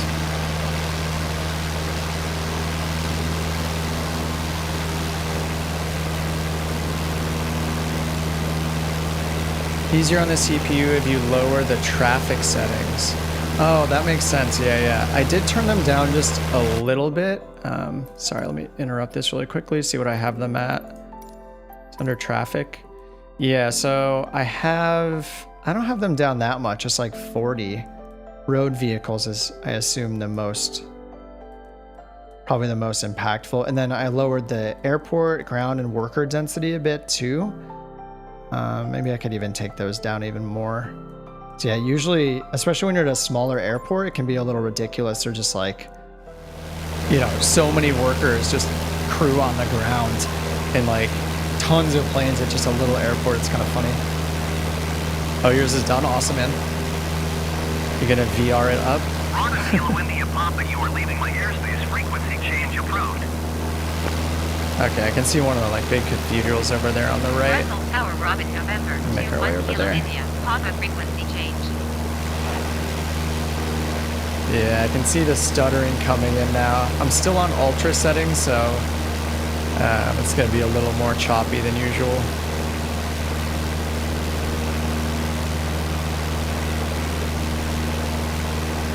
I think I'm just going to deal with the lag just to see all the buildings in their finest quality. I would normally turn it down a bit, but I think we should just see what they look like at their best quality here. So maybe not this area, a little bit. Yeah, that building is definitely paid attention to.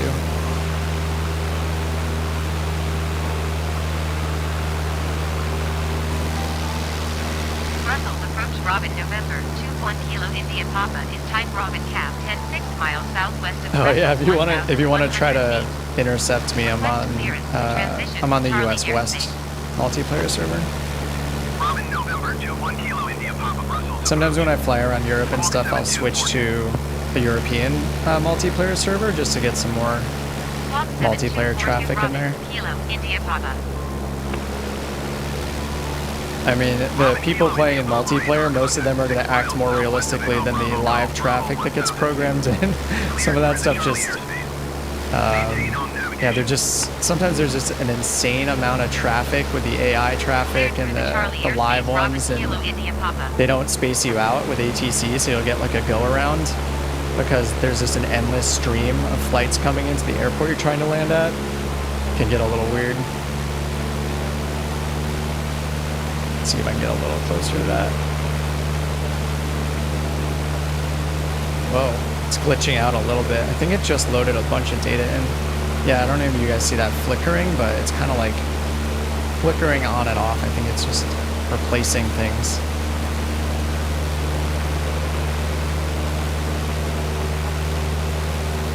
Wow, that is pretty awesome. That's pretty cool. I think that one building in Paris, not the Eiffel Tower, we're looking at another building, just had the highest fidelity I think I've seen yet. I mean, this one's pretty impressive. I think some of the ones in Paris are a bit more though. That's pretty cool. Whoa, there it goes again. What just happened? Those the trees? That was kind of random. It's late here, I'm gonna log off. Cool, ZZ, thanks for hanging out, man. No problem at all. Thanks for chilling and thanks for chatting. I really appreciate it. And have fun in the world update. Curious to see what things you guys find, and hopefully the performance is good for you guys too, and VR is fun. I don't know, overall, I mean, this seems like a really good update so far. These areas are really well done. Paris especially, like, they obviously spent a lot of time in Paris. I mean, it just shows, just flying around there, how much effort they put into it. It looks really cool. Oh, we have a super tall building in the distance there. I'm just gonna head straight for that.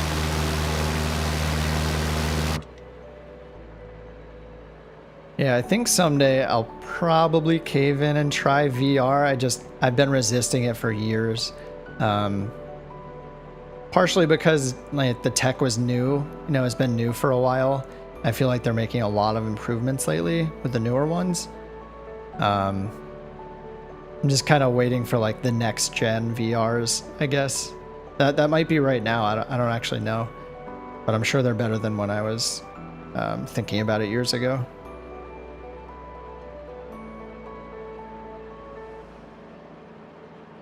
There's one of the stadiums. It's cool. It's a little weird when I get in the cockpit and you just can't hear anything. No ATC. Then we switch out. Bam. Nearest airport. I flew out of Brussels. Let me zoom out here and see the code for you. EBBR. Echo Bravo Bravo Romeo. But you could just pick a waypoint. It looks like I'm headed to this waypoint. Alpha Foxtrot India 09er. AFI 09. Looks like the waypoint I'm headed to. So you could type that in the world map and just spawn directly at that waypoint, I think. Or just click and make a custom waypoint there and you'll just spawn right in front of me. AFI 09. It's probably the easiest way. Oh, this looks awesome. Yeah, this whole area looks really good too. I mean, I imagine, you know, these world updates, they're focusing on these really big, like, you know, metropolitan areas, these big cities, but once they run out of these huge major cities, I'm sure they're going to start paying attention to more like scenic, smaller cities and towns and stuff like that, and updating those, because you know, they have a team of programmers that focus on all the functionality, right? And then they have a team of like world designers and artists and, you know, people with a totally different skill set that focus on the environment, you know, and doing these world updates. So, you know, once they tackle these bigger cities, I bet they'll go for more scenic ones and, you know, like things relevant to real world events and stuff like that. So like maybe the Olympics. Well, the Olympics would be obviously in a major city, but you know, more like newsworthy events and things like that. They could totally focus on redoing an area and putting out smaller updates to the world and just giving it this kind of attention. It'd be really cool.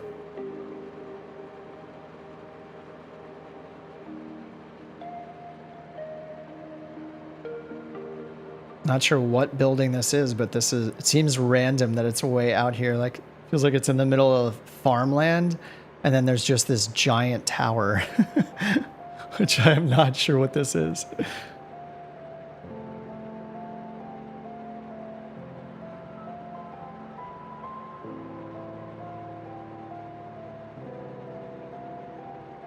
That's crazy. This is just right, it's just in the middle of nowhere.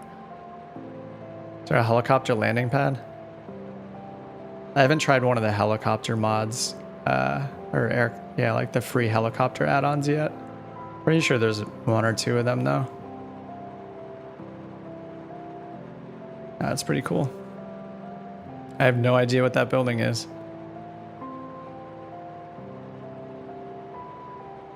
I see a big building, I fly to the big building. I'm a simple man.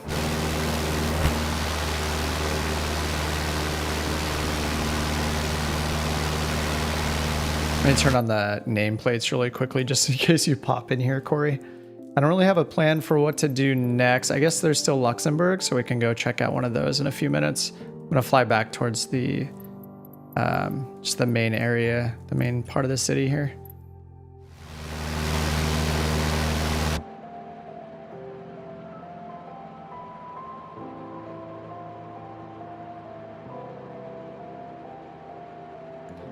What I should do is just head to where all these other people are, right? They're going to be over there for a reason, so I'm going to head in that direction.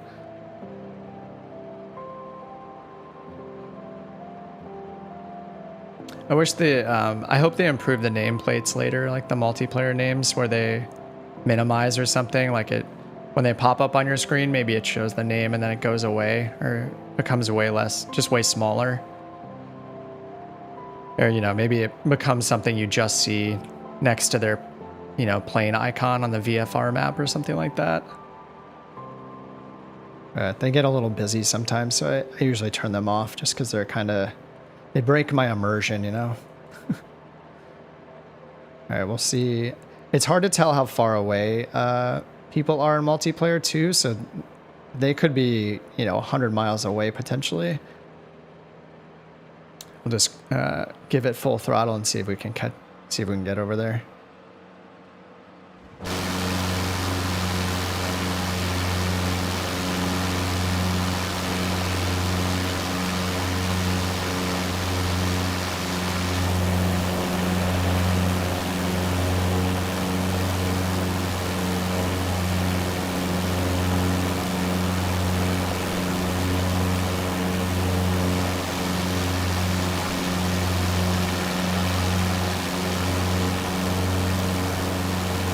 I'm not sure if it's even possible for them to improve the frame rates around those huge cities like drastically.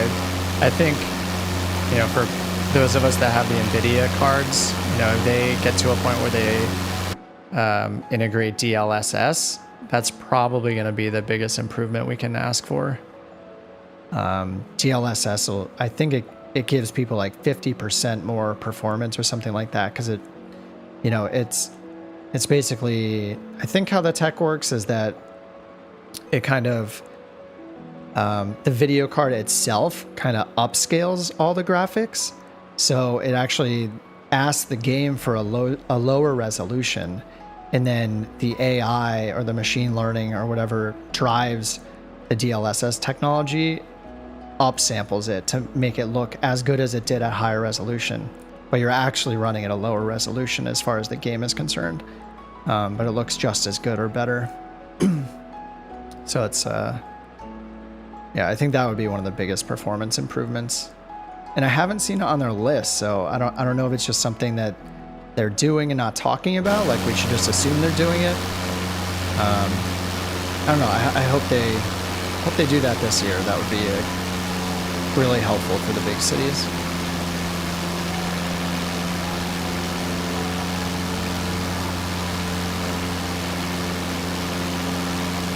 Just noticed there's like this red building down here. Just want to see if this was something special. I mean, it's red, so it's special. Alright, that's pretty cool. There's a red one, a teal one, and a blue one. That's pretty cool.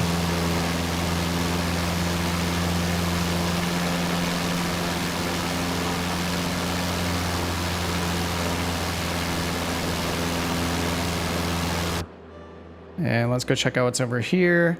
I'm just going to fly. I don't know if I'm going to catch up to those people. Actually, they might be pretty far away. So I do want to go check out just a couple of points of interest in Luxembourg, and then I'll probably be done. Oh, here we go. So what I should have been looking for is the this sculpture, whatever this is. I've seen this in so many screenshots and photos. I do not know what it's called.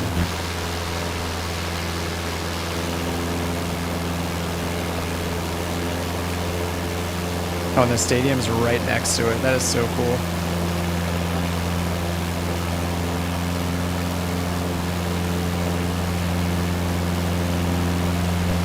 Wow, that is crazy. Is that a museum, I think? I'm not sure the name of that, but that is so cool. Oh yeah, things are still loading in. I just saw like a top of a building load in right next to us. Go check out this stadium here too.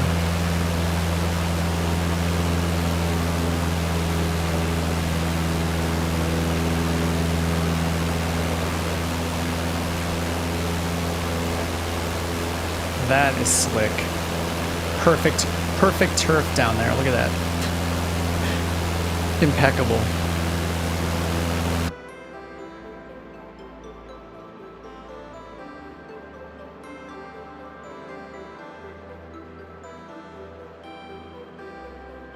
That is really cool. Damn. You can just see the detail on it too, just like the lines there in between each one of the spheres. Damn, that's so cool. Very nice. I don't think I see you, Corey. I'm not sure if you're in here. I think it's about time to move on to Luxembourg.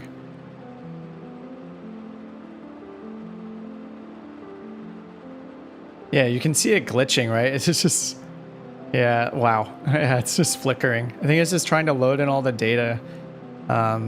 Maybe their servers are getting hammered too, trying to load all this stuff in. Everyone flying around here trying to load it in.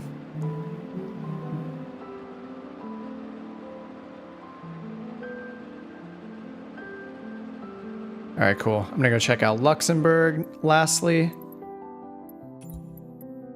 Go back to the main menu and I'll look up one of those points of interest. So it looks like there's an arena. The De Coke Sports Center, maybe? It's so hard. There's this one that says the Ram Plateau, and then in parentheses it says multiple things, with an exclamation mark at the end. This one right here, it just says multiple things. Oh yeah, there's a bunch of stuff right here. Cool. All right, let's fly from here. Echo Lima Lima X-ray. The Luxembourg airport, and we'll fly over just to this area here and check it out. See what the live weather looks like. Also very cloudy. Let's stick with the preset.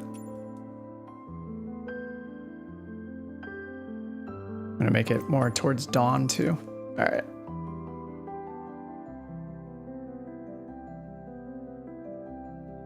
Can't find your PA44. Oh, that's weird. I wonder if there was an update. Just make sure to check, go to your profile under options and profile, and then content manager and make sure it's installed and updated there. Caps 95. All right.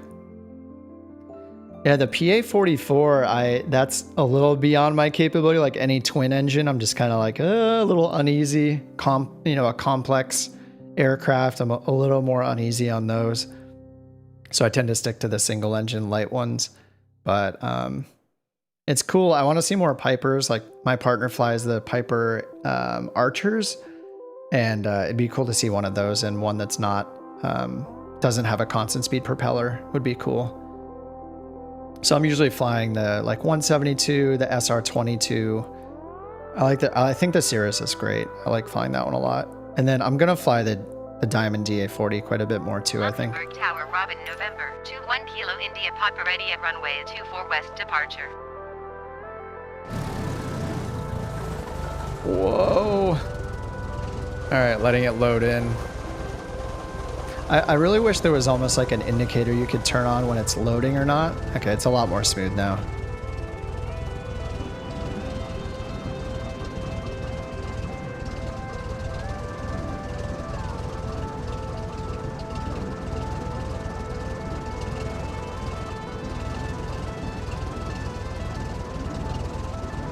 All right, I'm gonna see if you load in a second. I'm just gonna give it like 10 seconds if you want to load in and fly over there together.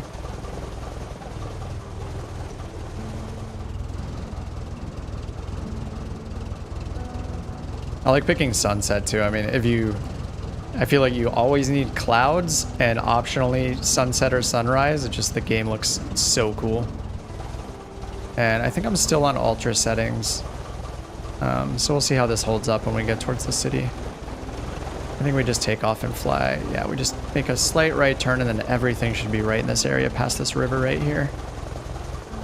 And I don't know what to expect exactly. There's like a stadium listed, and not sure what else. Like 2 stadiums, it looks like. A bridge called the Adolphe Bridge. Adolphe? I don't know how to pronounce any of this, sorry. Oh, there's a castle as well. The Vianden Castle. That might be further away from the city, though.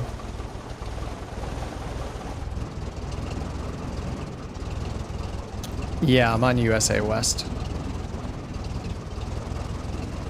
Alright, we're just waiting for Corey to join up. We'll give him a minute and then we'll fly over there together. Good way to end the stream. I also installed, you might notice these runway markings here more like scuffed up, you know, from landings, but there's actually an add-on in the marketplace that I picked up. I think it was like 10 bucks.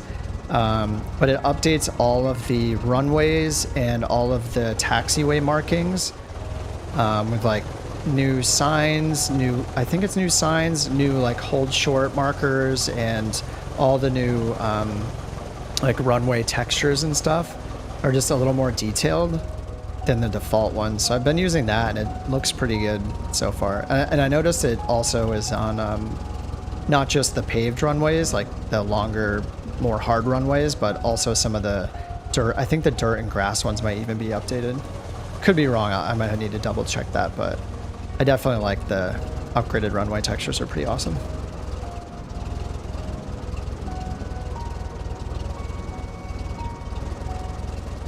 All right, I'm just gonna take off here and have to meet you over near the city. Just don't want to wait too long on the runway. All right, let's go. I'm that guy that's just sitting on the runway. Maybe I should have, maybe for next time, if I do something like this, I'll switch over to a more local multiplayer server. So switch over to one that's a European multiplayer server to see more people.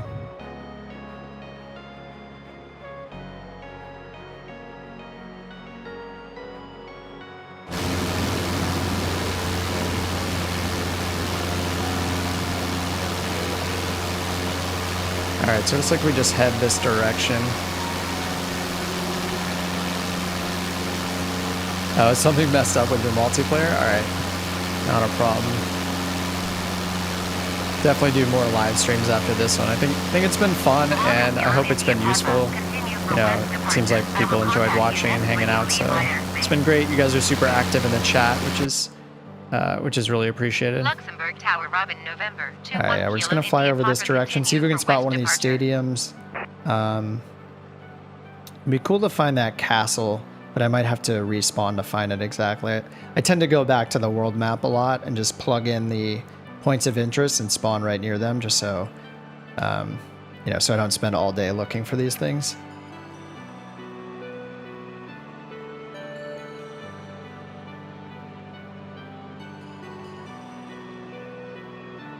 Oh, here we go. This looks like potentially one of the stadiums right over here. Oh, there's some big buildings over here.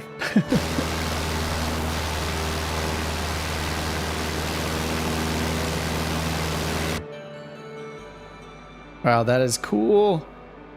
This is really unique looking. That's rad.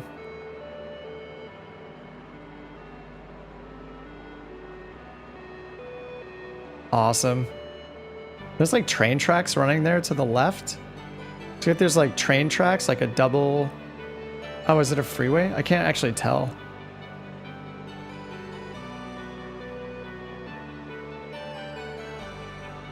Oh, and this is one of the bridges right here on our left.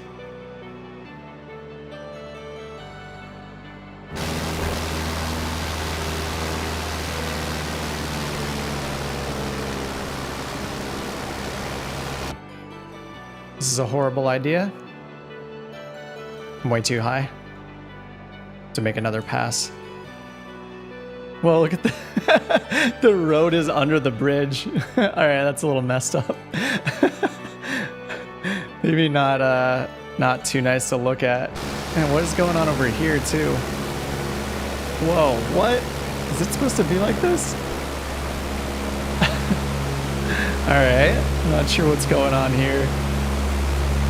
It's still kind of loading in. I think, you know, a lot of this might be just because everybody in all the different regions, all the different servers, you know, and people that aren't even, you know, using multiplayer just in these areas right now.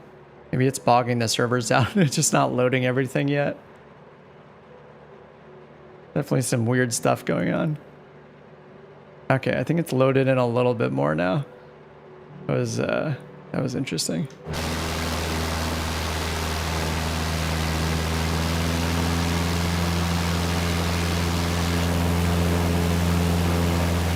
Alright, we definitely found one of the, or two of the landmarks so far. This might be another one right here, actually. Oh yeah, this is definitely another one.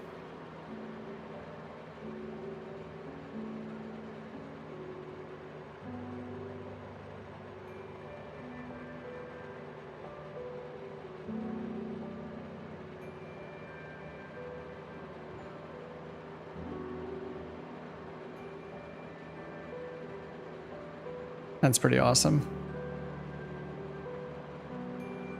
A little, maybe not the best design for looking out of the air. I'm not gonna go there.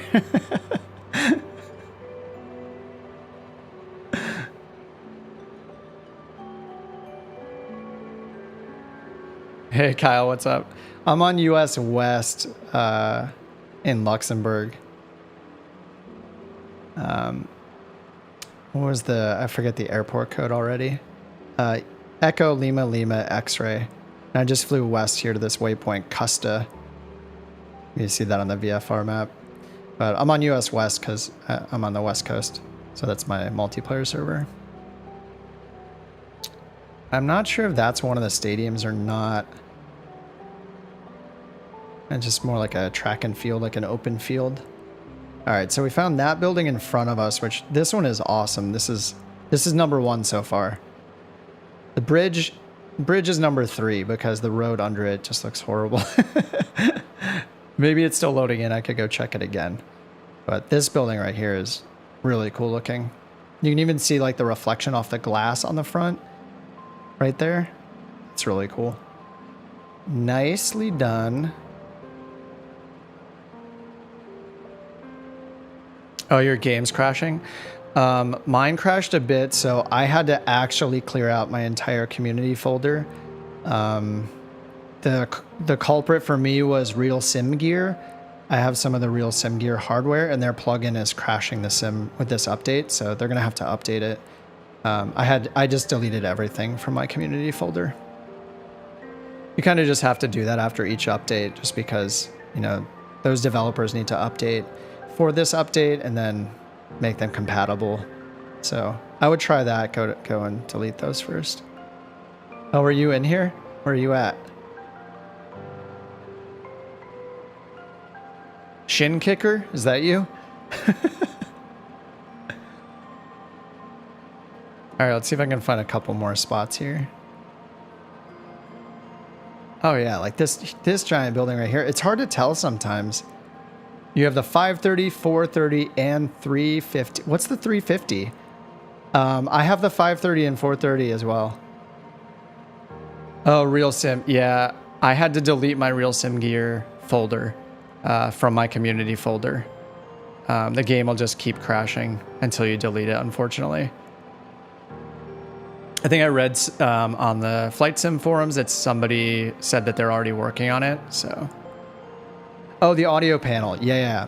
I just got the G1000 because I'm dumb and wanted to spend a lot of money. And it has that audio. It has the vertical audio panel in the middle. It's pretty awesome. I really love the 530 and the 430 though. Like I'm still going to use those. I mostly just want, I'm sure you feel the same way. You just want a lot of updates. You want 530, 430, and G1000 updates. I'm really excited for the working title guys to get some of their stuff in the sim. It's gonna improve drastically because they got hired by Microsoft. So their stuff is gonna be implemented into the game, the vanilla version of the game. So that should be really cool. And this must be one of the stadiums, right? It's so hard to tell because someone in chat was saying that a lot of the stadiums got an overhaul in these areas. So I'm not sure if it's like one of the stadiums that just didn't get too much redone, like they did a little bit, but it's not one of the new points of interest. Luxembourg But they all look pretty awesome right now. 1 Kilo India, Papa frequency change.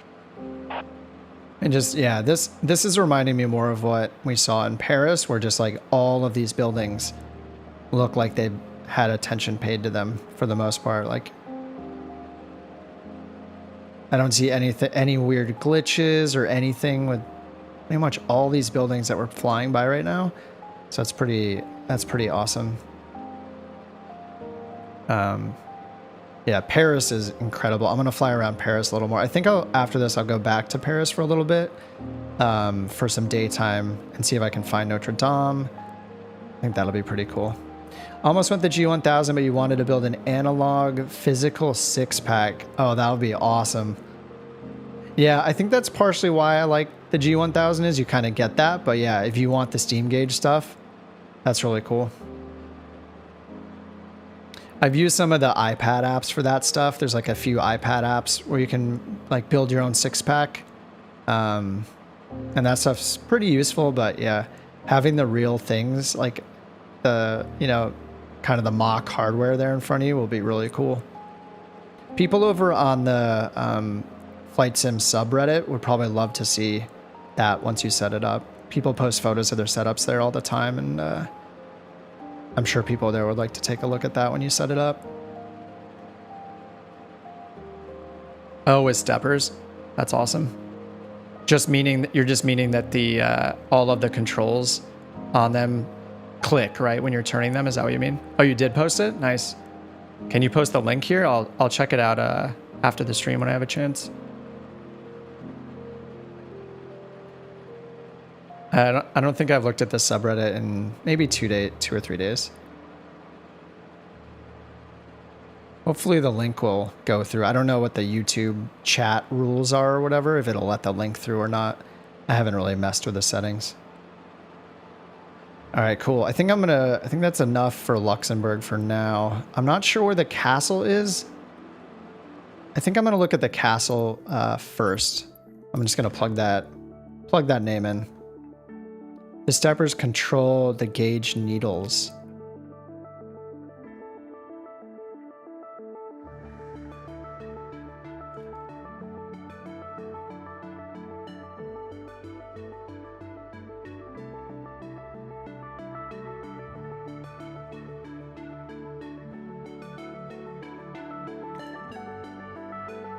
Let's see. I'm looking for, yeah, there's a castle. Oh, here we go. Vianden Castle. I'm just going to paste in the point of interest name.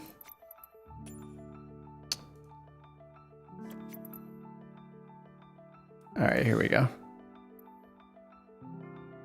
Now, what's close? kind of like to take off from the airport each time. Even, you know, I know I could spawn in right at the castle, but I think I just like to start at the runway. It feels kind of weird to spawn in midair. All right, let's go check this castle out. Then I want to go check out Paris just a little bit longer with the time of day set for the day, and then probably be done for the night.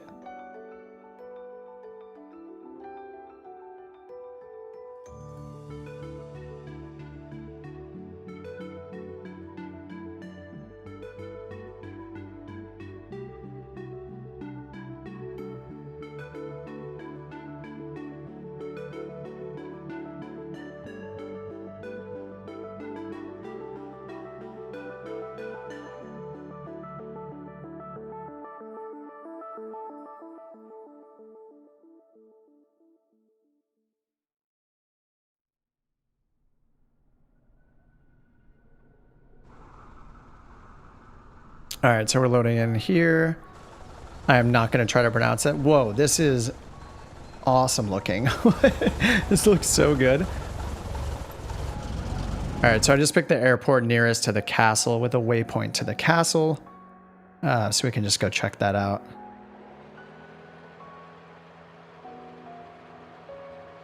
Grass runway, grass strip.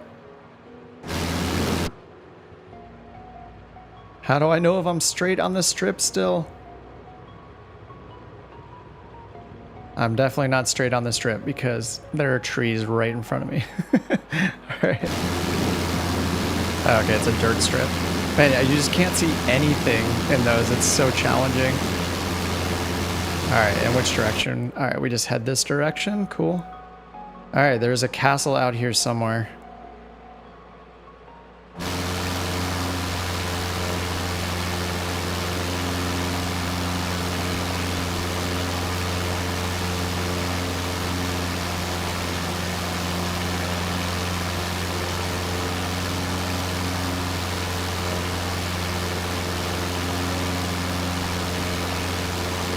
Those are the kits you're using? Oh, what's these right here? They look kind of like these. Or did you post a link that got blocked or something in the chat? I'm not sure if you tried to post a link or not. I haven't messed with any of the YouTube chat settings, so if it's not letting you post links, I'll have to fix that for next stream.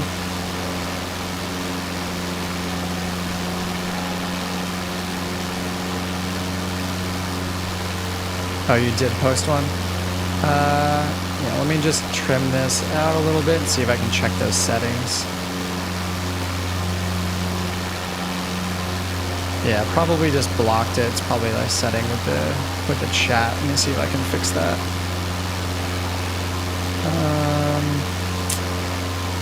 Stream settings. Oh, bummer. I'm not sure. Sorry, I haven't streamed on YouTube before actually, so I'm not sure how to allow that.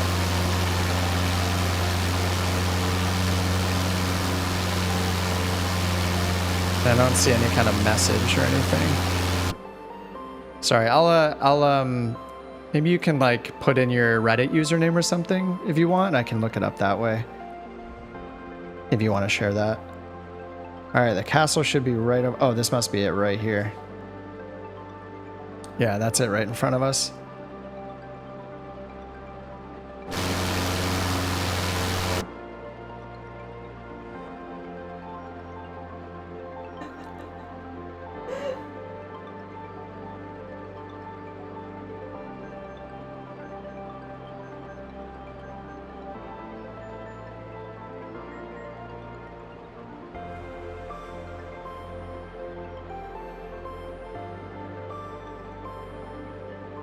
All right, here's the castle.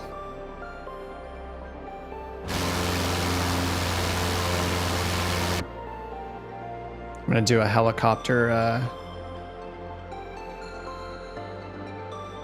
flyby or like hover around the edges of it. This is cool. There's like a town right here. That is awesome. All right, this must be it. Whoa, that is so cool. There's just all these houses. There's like a city right below it. Oh, I'm on terrain. Luxembourg approach Robin November 21 Oh, that's really cool. is type Robin Oh, you Path, emailed it? 10 Okay, 7 cool, man. miles I'll check it southwest out of after the Echo stream. Delta Uniform, Charlie 1,500 feet. Request clearance to transition, Charlie airspace. Oh my god. This is so... That was a close call. All right. Focus, focus. This is a little harder to fly around than the other spots. Trying to get really close so we can see all the detail, but probably gonna crash into this hill.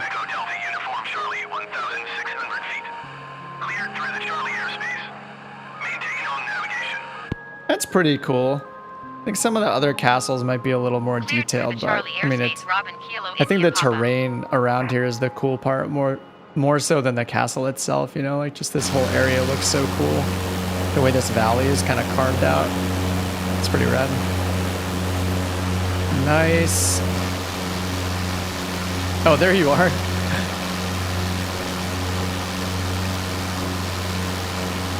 I see Corey now.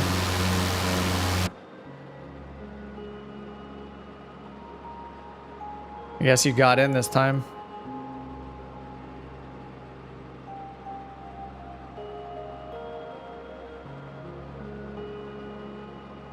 Go do a flyby. I'll go meet up with Corey real quick, and then we'll fly back to the castle. Then I think I want to go back to Paris really quickly for 10 or 15 minutes more and just fly around Paris a little more, just because it looks so awesome there. And I realized that I actually didn't do much flying around in the UK when they did World Update 3. So I should probably do some more of that too.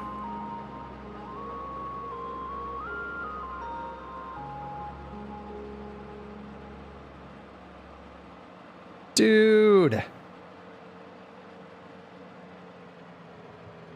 It's showing me the Cessna, but I'm not sure if you're actually flying the Cessna.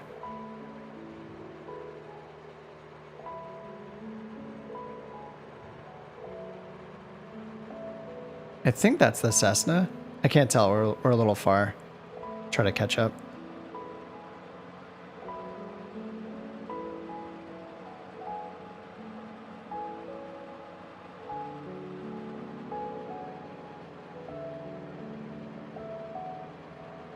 We did it. We met.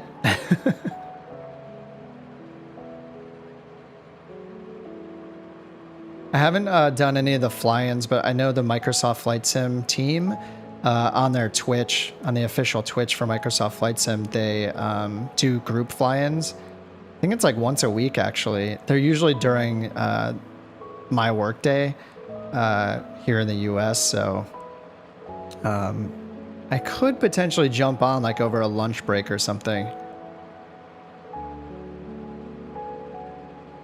Are you actually in the 172, Corey? Or do I just not have the plane you're flying? I do have, I think I have the Piper PA-44, but I'm not sure if you switched to the 172.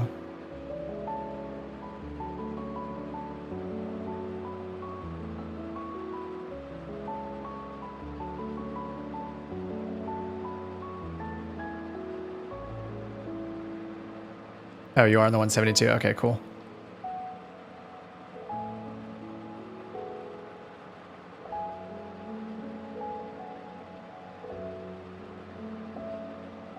We did it.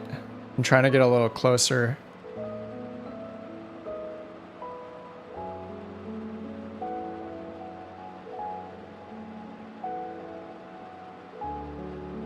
Yeah, this castle's, it's okay. It's decent. I think it's cooler that the city or like this town around it goes into the valley right below. I think that's the coolest part of this area right here.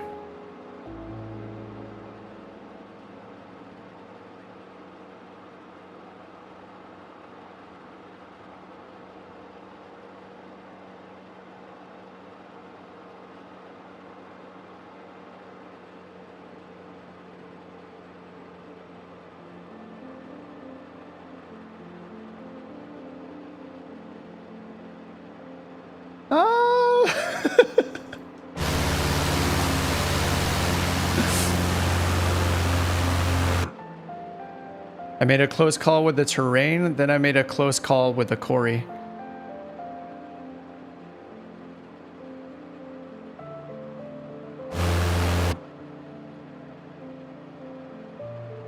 Yeah, this whole valley is really awesome. Kind of want to fly like down into the valley towards this other part of the city down here. Oh yeah, there's like a bunch of buildings. Yeah, it looks like they did some work on these too, right down here.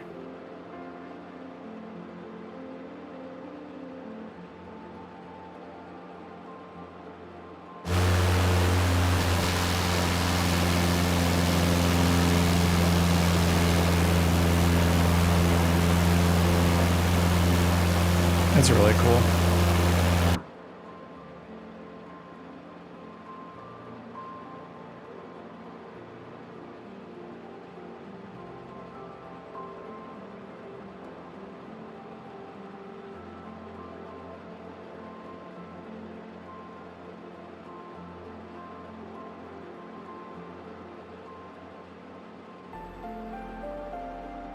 Awesome.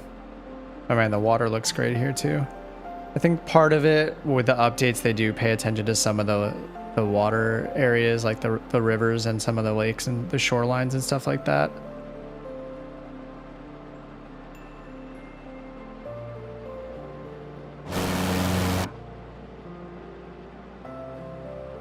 That was cool.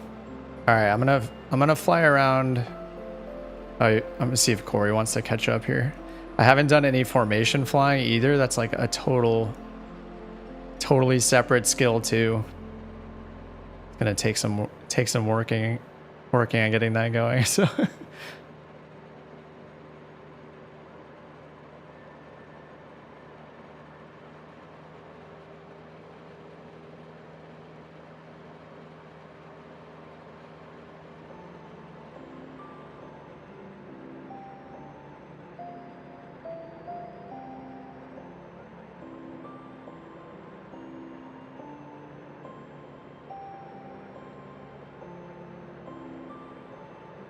trying to slow it up here so we can catch up, show us how to do formation flying, because I'm a noob.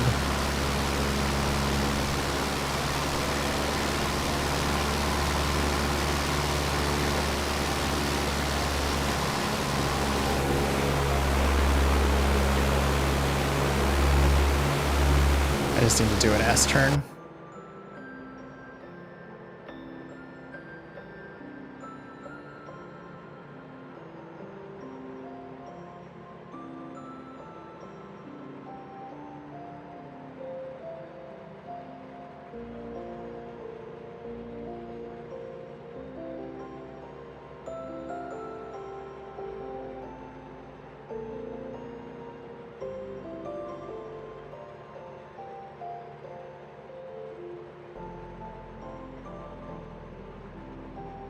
Did too many S's.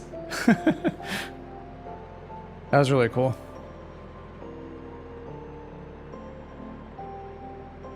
All right, a couple more minutes of this and then back to Paris for a few. Attempt number 2 to fly by the Notre Dame.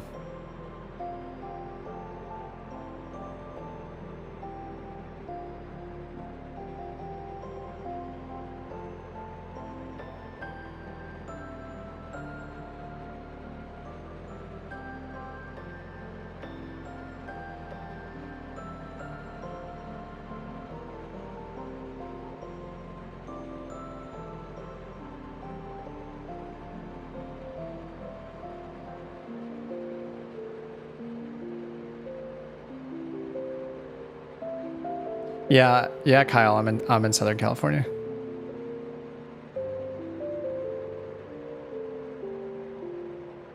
Whoa!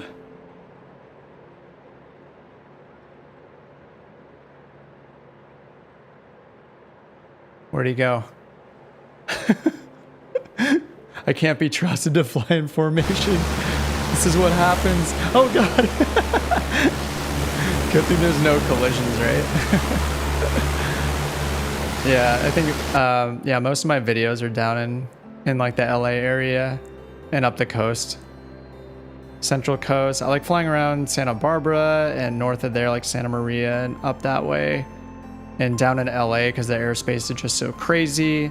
Down in San Diego, go over into the desert. There's just so many different areas there, but I need to do more flying internationally, like explore more things like this.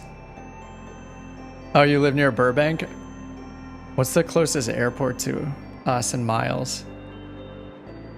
There's just so many airports here. I'm probably close to 20 of them. You know how it is.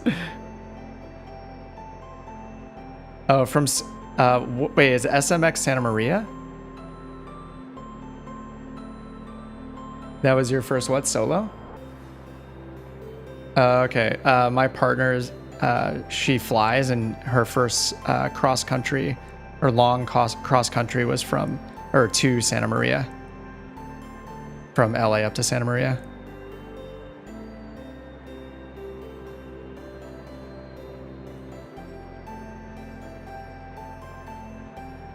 That's awesome. Yeah, we are close to each other then. Yeah, I used to live up in that area for a bit too. Like in the Santa Barbara area.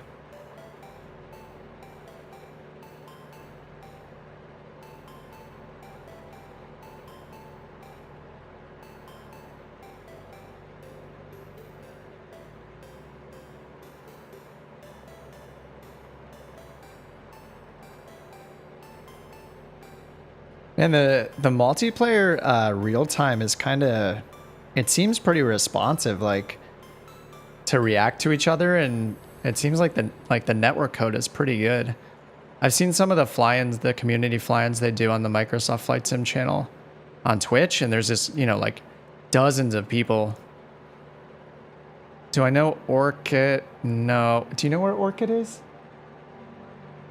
Yeah, ORCUTT. I swear I've read that before, but I don't think I know where it is. I definitely don't know where it is. It's weird it doesn't load a livery on his plane. It's just, Corey, your 172 is just white. Oh, Orchid's by Santa Maria Airport. Okay. It's weird that it doesn't show a livery. Does it do that with all the multiplayer? And there's your legs are dangling out of the bottom. Look at that. I see your legs dropping through. The legs are sticking out the bottom of the plane.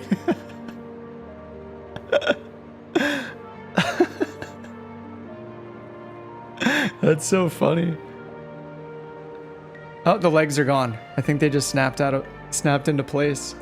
Oh, no, they're back. Yeah, I see your legs. That's so weird. That's funny. Yeah, it's weird. I have the liveries, and I just have this, like the Microsoft Flight Sim official liveries, like the 3 or whatever. The Aviator Pack 1, and then the other free one they put out. I don't have any third-party ones, but I also I don't have the generic stuff turned on either in my options. I think there's one that says like use generic models for multiplayer and for AI, and I have those turned off, so it should be showing the livery. I don't know. It's kind of weird. Yeah, that's the 172 speed brakes, is the legs out the bottom.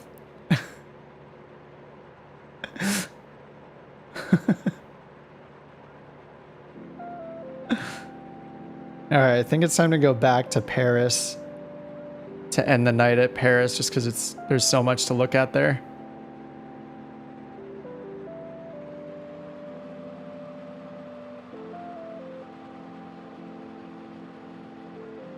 Good trying to fly next to you, Corey. My my formation flying needs a lot of work. That was the first time I've tried it. If you can even call that formation flying. All right, let's go back to Paris real quick to end the stream. Just gonna go check out a few more things. Do it during daytime. Nighttime looked really cool. I'm gonna set a waypoint to Notre Dame so I don't miss it.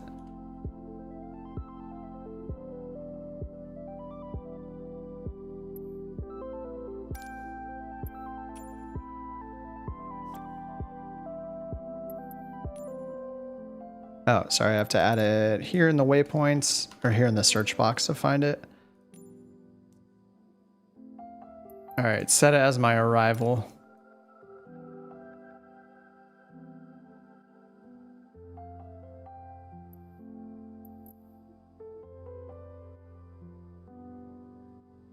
And actually, how far away are the... I'm not sure how far these airports are. Okay, 5 minutes from this one. You haven't done it much either. We did good. Yeah. I only saw your plane disappear once because we were too close to each other. So that's pretty good for a first try. I think I got to try one of the fly-ins. There's, yeah, I keep mentioning it, but yeah, on their official Twitch channel for the Microsoft team, they, for the flight sim team, they do a weekly like fly-in where everybody flies a certain scenic route or something together. Looks kind of cool. I've tuned in and watched it a few times, but I haven't joined them because it's during the day when I'm doing work. But yeah, it seems pretty fun. That'd be a good way. And apparently it's a thing where like they'll be doing some like bush flight, some scenic trip, and someone will of course show up with a inverted like 787, you know, flying with them, just you know, upside down in an airliner, just to troll the group or whatever. It's pretty funny. But it seems it's pretty it looks pretty good how many planes can fly simultaneously. Like it, I don't think I really noticed any stutters or anything of the multiplayer, like showing all the different players in the same location. So it's kind of awesome. I think it's gonna be worth trying sometime. 21 Kilo India Papa ready for departure to the east at runway 25 right. All right, let's try to find Notre Dame now. India Papa cleared for takeoff runway 25 right, east departure approved.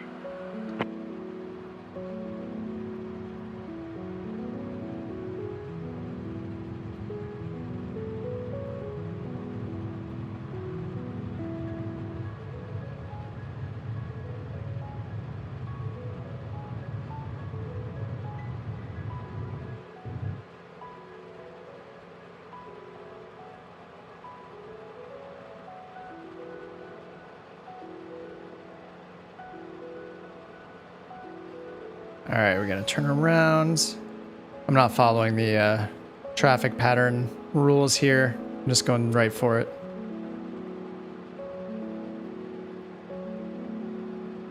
Robin Kilo India Papa, continue for east departure. I will contact you next when you leave my airspace. Oh, look, it's dead poop baby. All right. Charming. Robin November 21 Kilo India Papa, continue for east departure. All right, I'm gonna have to turn off the multiplayer names for this one. There's just everybody's here. Traffic. Nameplates off. Oh, and I need to turn the graphics down because we had some issues last time. All right, so we'll do high end, but we'll do clouds, buildings, and terrain vector data. Ultra, and see how that goes. Gotta find that balance. I can't, it's hard to do it when the frames are so low. It just gets too choppy to enjoy.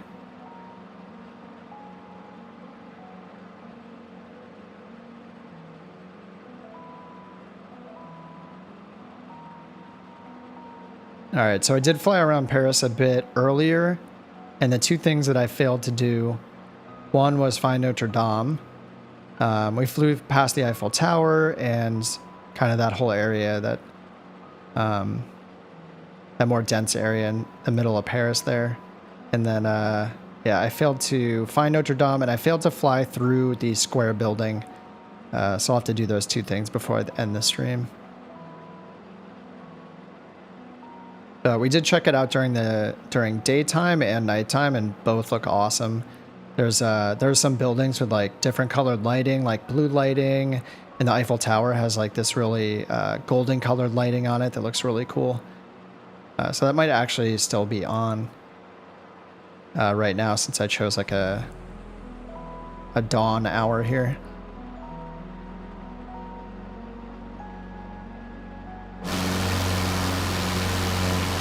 Oh, I forgot to check the liveries on the Cap 10 again. I haven't looked at what new liveries are available. It's probably the Kenmore one, which is like that yellow and brown one.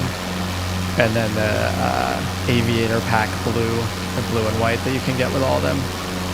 At least you have 3 to choose from for every plane, but I know some of them, like the TBM has like 6 or 7 you can pick from, and I think the TBM does. And the Grand Caravan has like 6 or 7 as well, so it's pretty cool.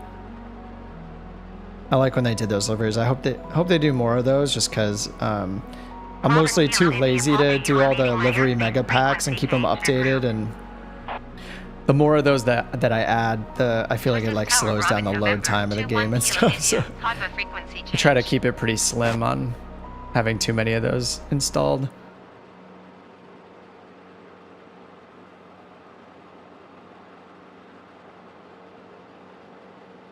This is cool coming in from a different direction too. I think did I start at Charles de Gaulle last time? I think we came in from like the northeast. Now we're coming in from the opposite direction this time.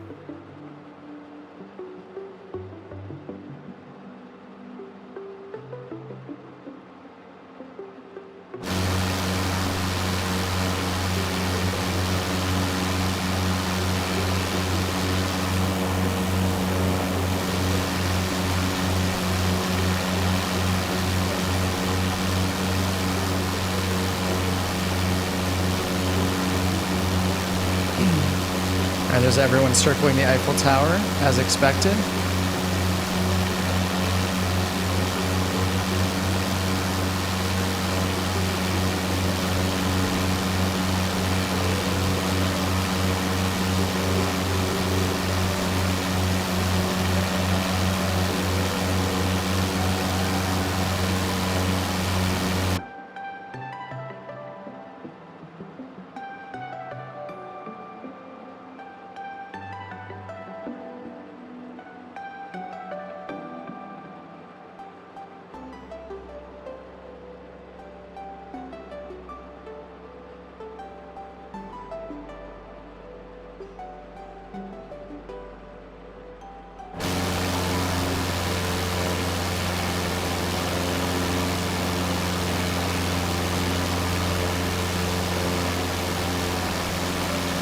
Yeah, the building quality is definitely a little lower now that I've turned. No, I kept the building quality at ultra, so it's gotta be just a loading thing, because this looked totally different before. The Eiffel Tower will still look great, but a lot of these buildings don't look as good as they did last time we flew past here. But I would say the Eiffel Tower looks pretty awesome. Yeah.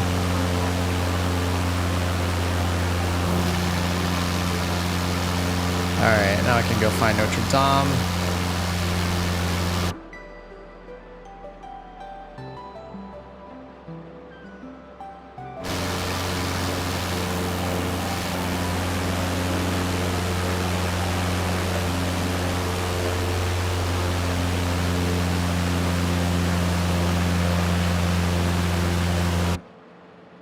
Alright, it's supposed to be right up here.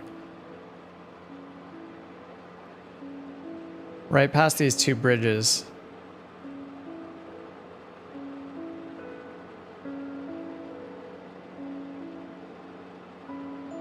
Yeah, there it is right there.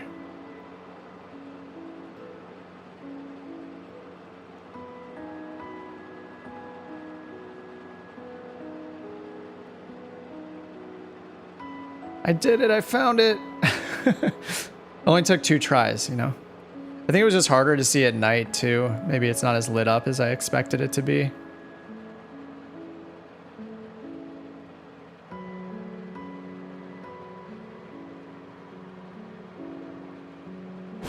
What am I doing? Nose diving.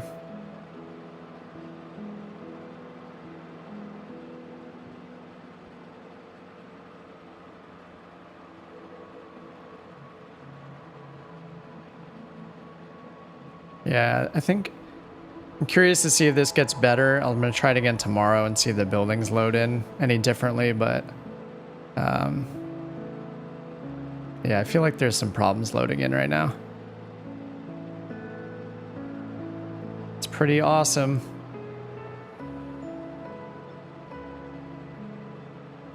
Cool. All right, now for the square building. I'm gonna go find that building, fly through it, and then call it a night. It goes back across the river from where the Eiffel Tower is, I think. That building was also really detailed, that square one.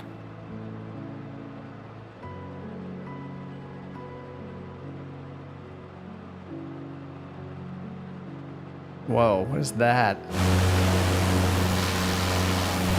That's crazy.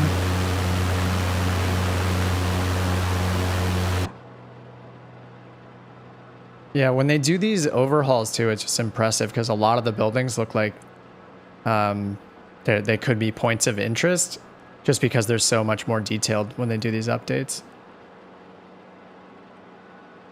All right, I think the square building is over in this area right over here.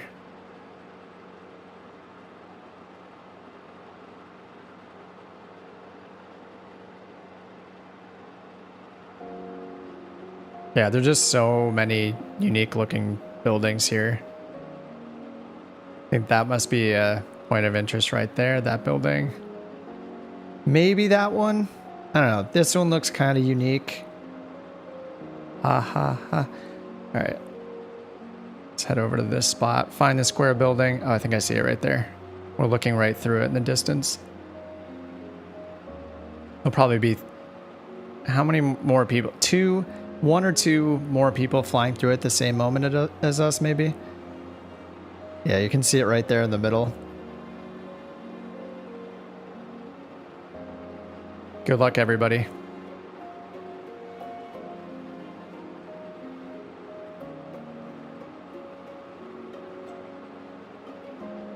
And I'm getting that like little flickering that's happening too. I think it's loading things in, so.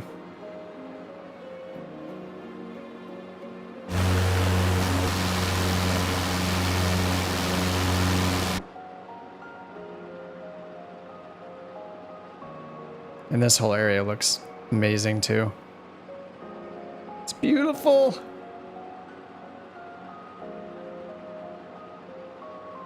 I didn't measure this building or the wingspan of this plane, so I think we're more than thin enough.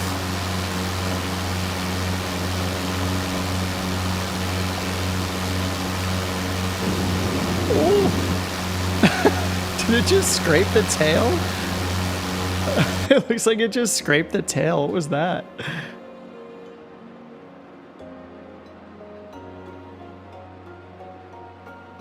I think maybe I just got lucky making it through that.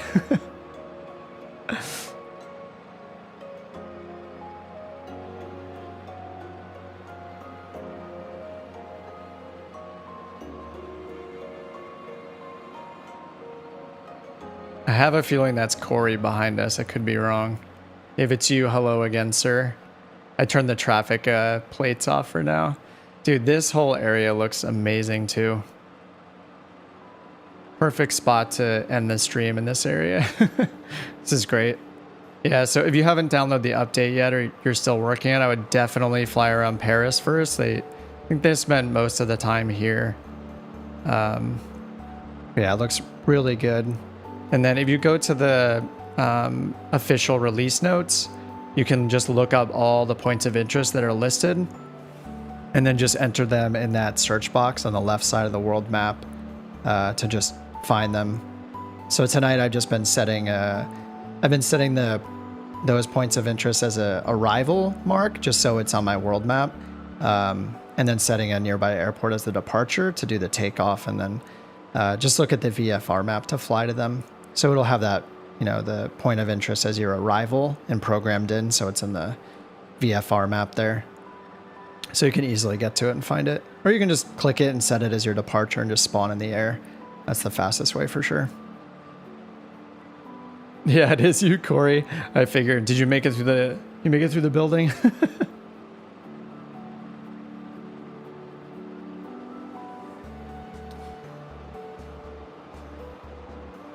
All right, I think that's it for me. Did like a good 3.5 hours. So if you guys want to watch the replay, it'll be on YouTube if you want to check out the places we flew around tonight. And again, apologies for the first 45 minutes where my microphone wasn't working. Hell yeah, nice. Yeah, sorry about the microphone not working at the beginning of the stream. But at the start of the stream, I just did one of the legs of the new bush flight that's in this world update. So yeah, go check it out. Do it yourself. There's like 17 legs from the Pyrenees up to the Alps. Oh, you got it not to crash. Nice, Kyle. Yeah, you definitely have to delete pretty much everything in your community folder. I had to delete all my stuff to get it to launch, especially the RealSimGear stuff. So, but yeah, for you guys that are just getting the update, yeah, there's a new landing challenge and a new bush trip. So those are on the home screen here. So yeah, have fun and thanks for tuning in. I totally appreciate it. I think there's besides the mic not working, the first 45 minutes was a pretty successful first live stream on the channel. So I appreciate you guys hanging out and chatting. And I'll see you most likely in another live stream, I would guess, sooner than a tutorial video, just because it's really easy to just hop on and do some flights without having to do all the editing and planning and all that. So thanks so much for hanging out. Corey, thanks for meeting up with me in the game. And yeah, hope to see you guys in the next one. And have a great night. Have fun flying around Paris and Luxembourg and all those new places. I'll see you guys next time. Have a good one.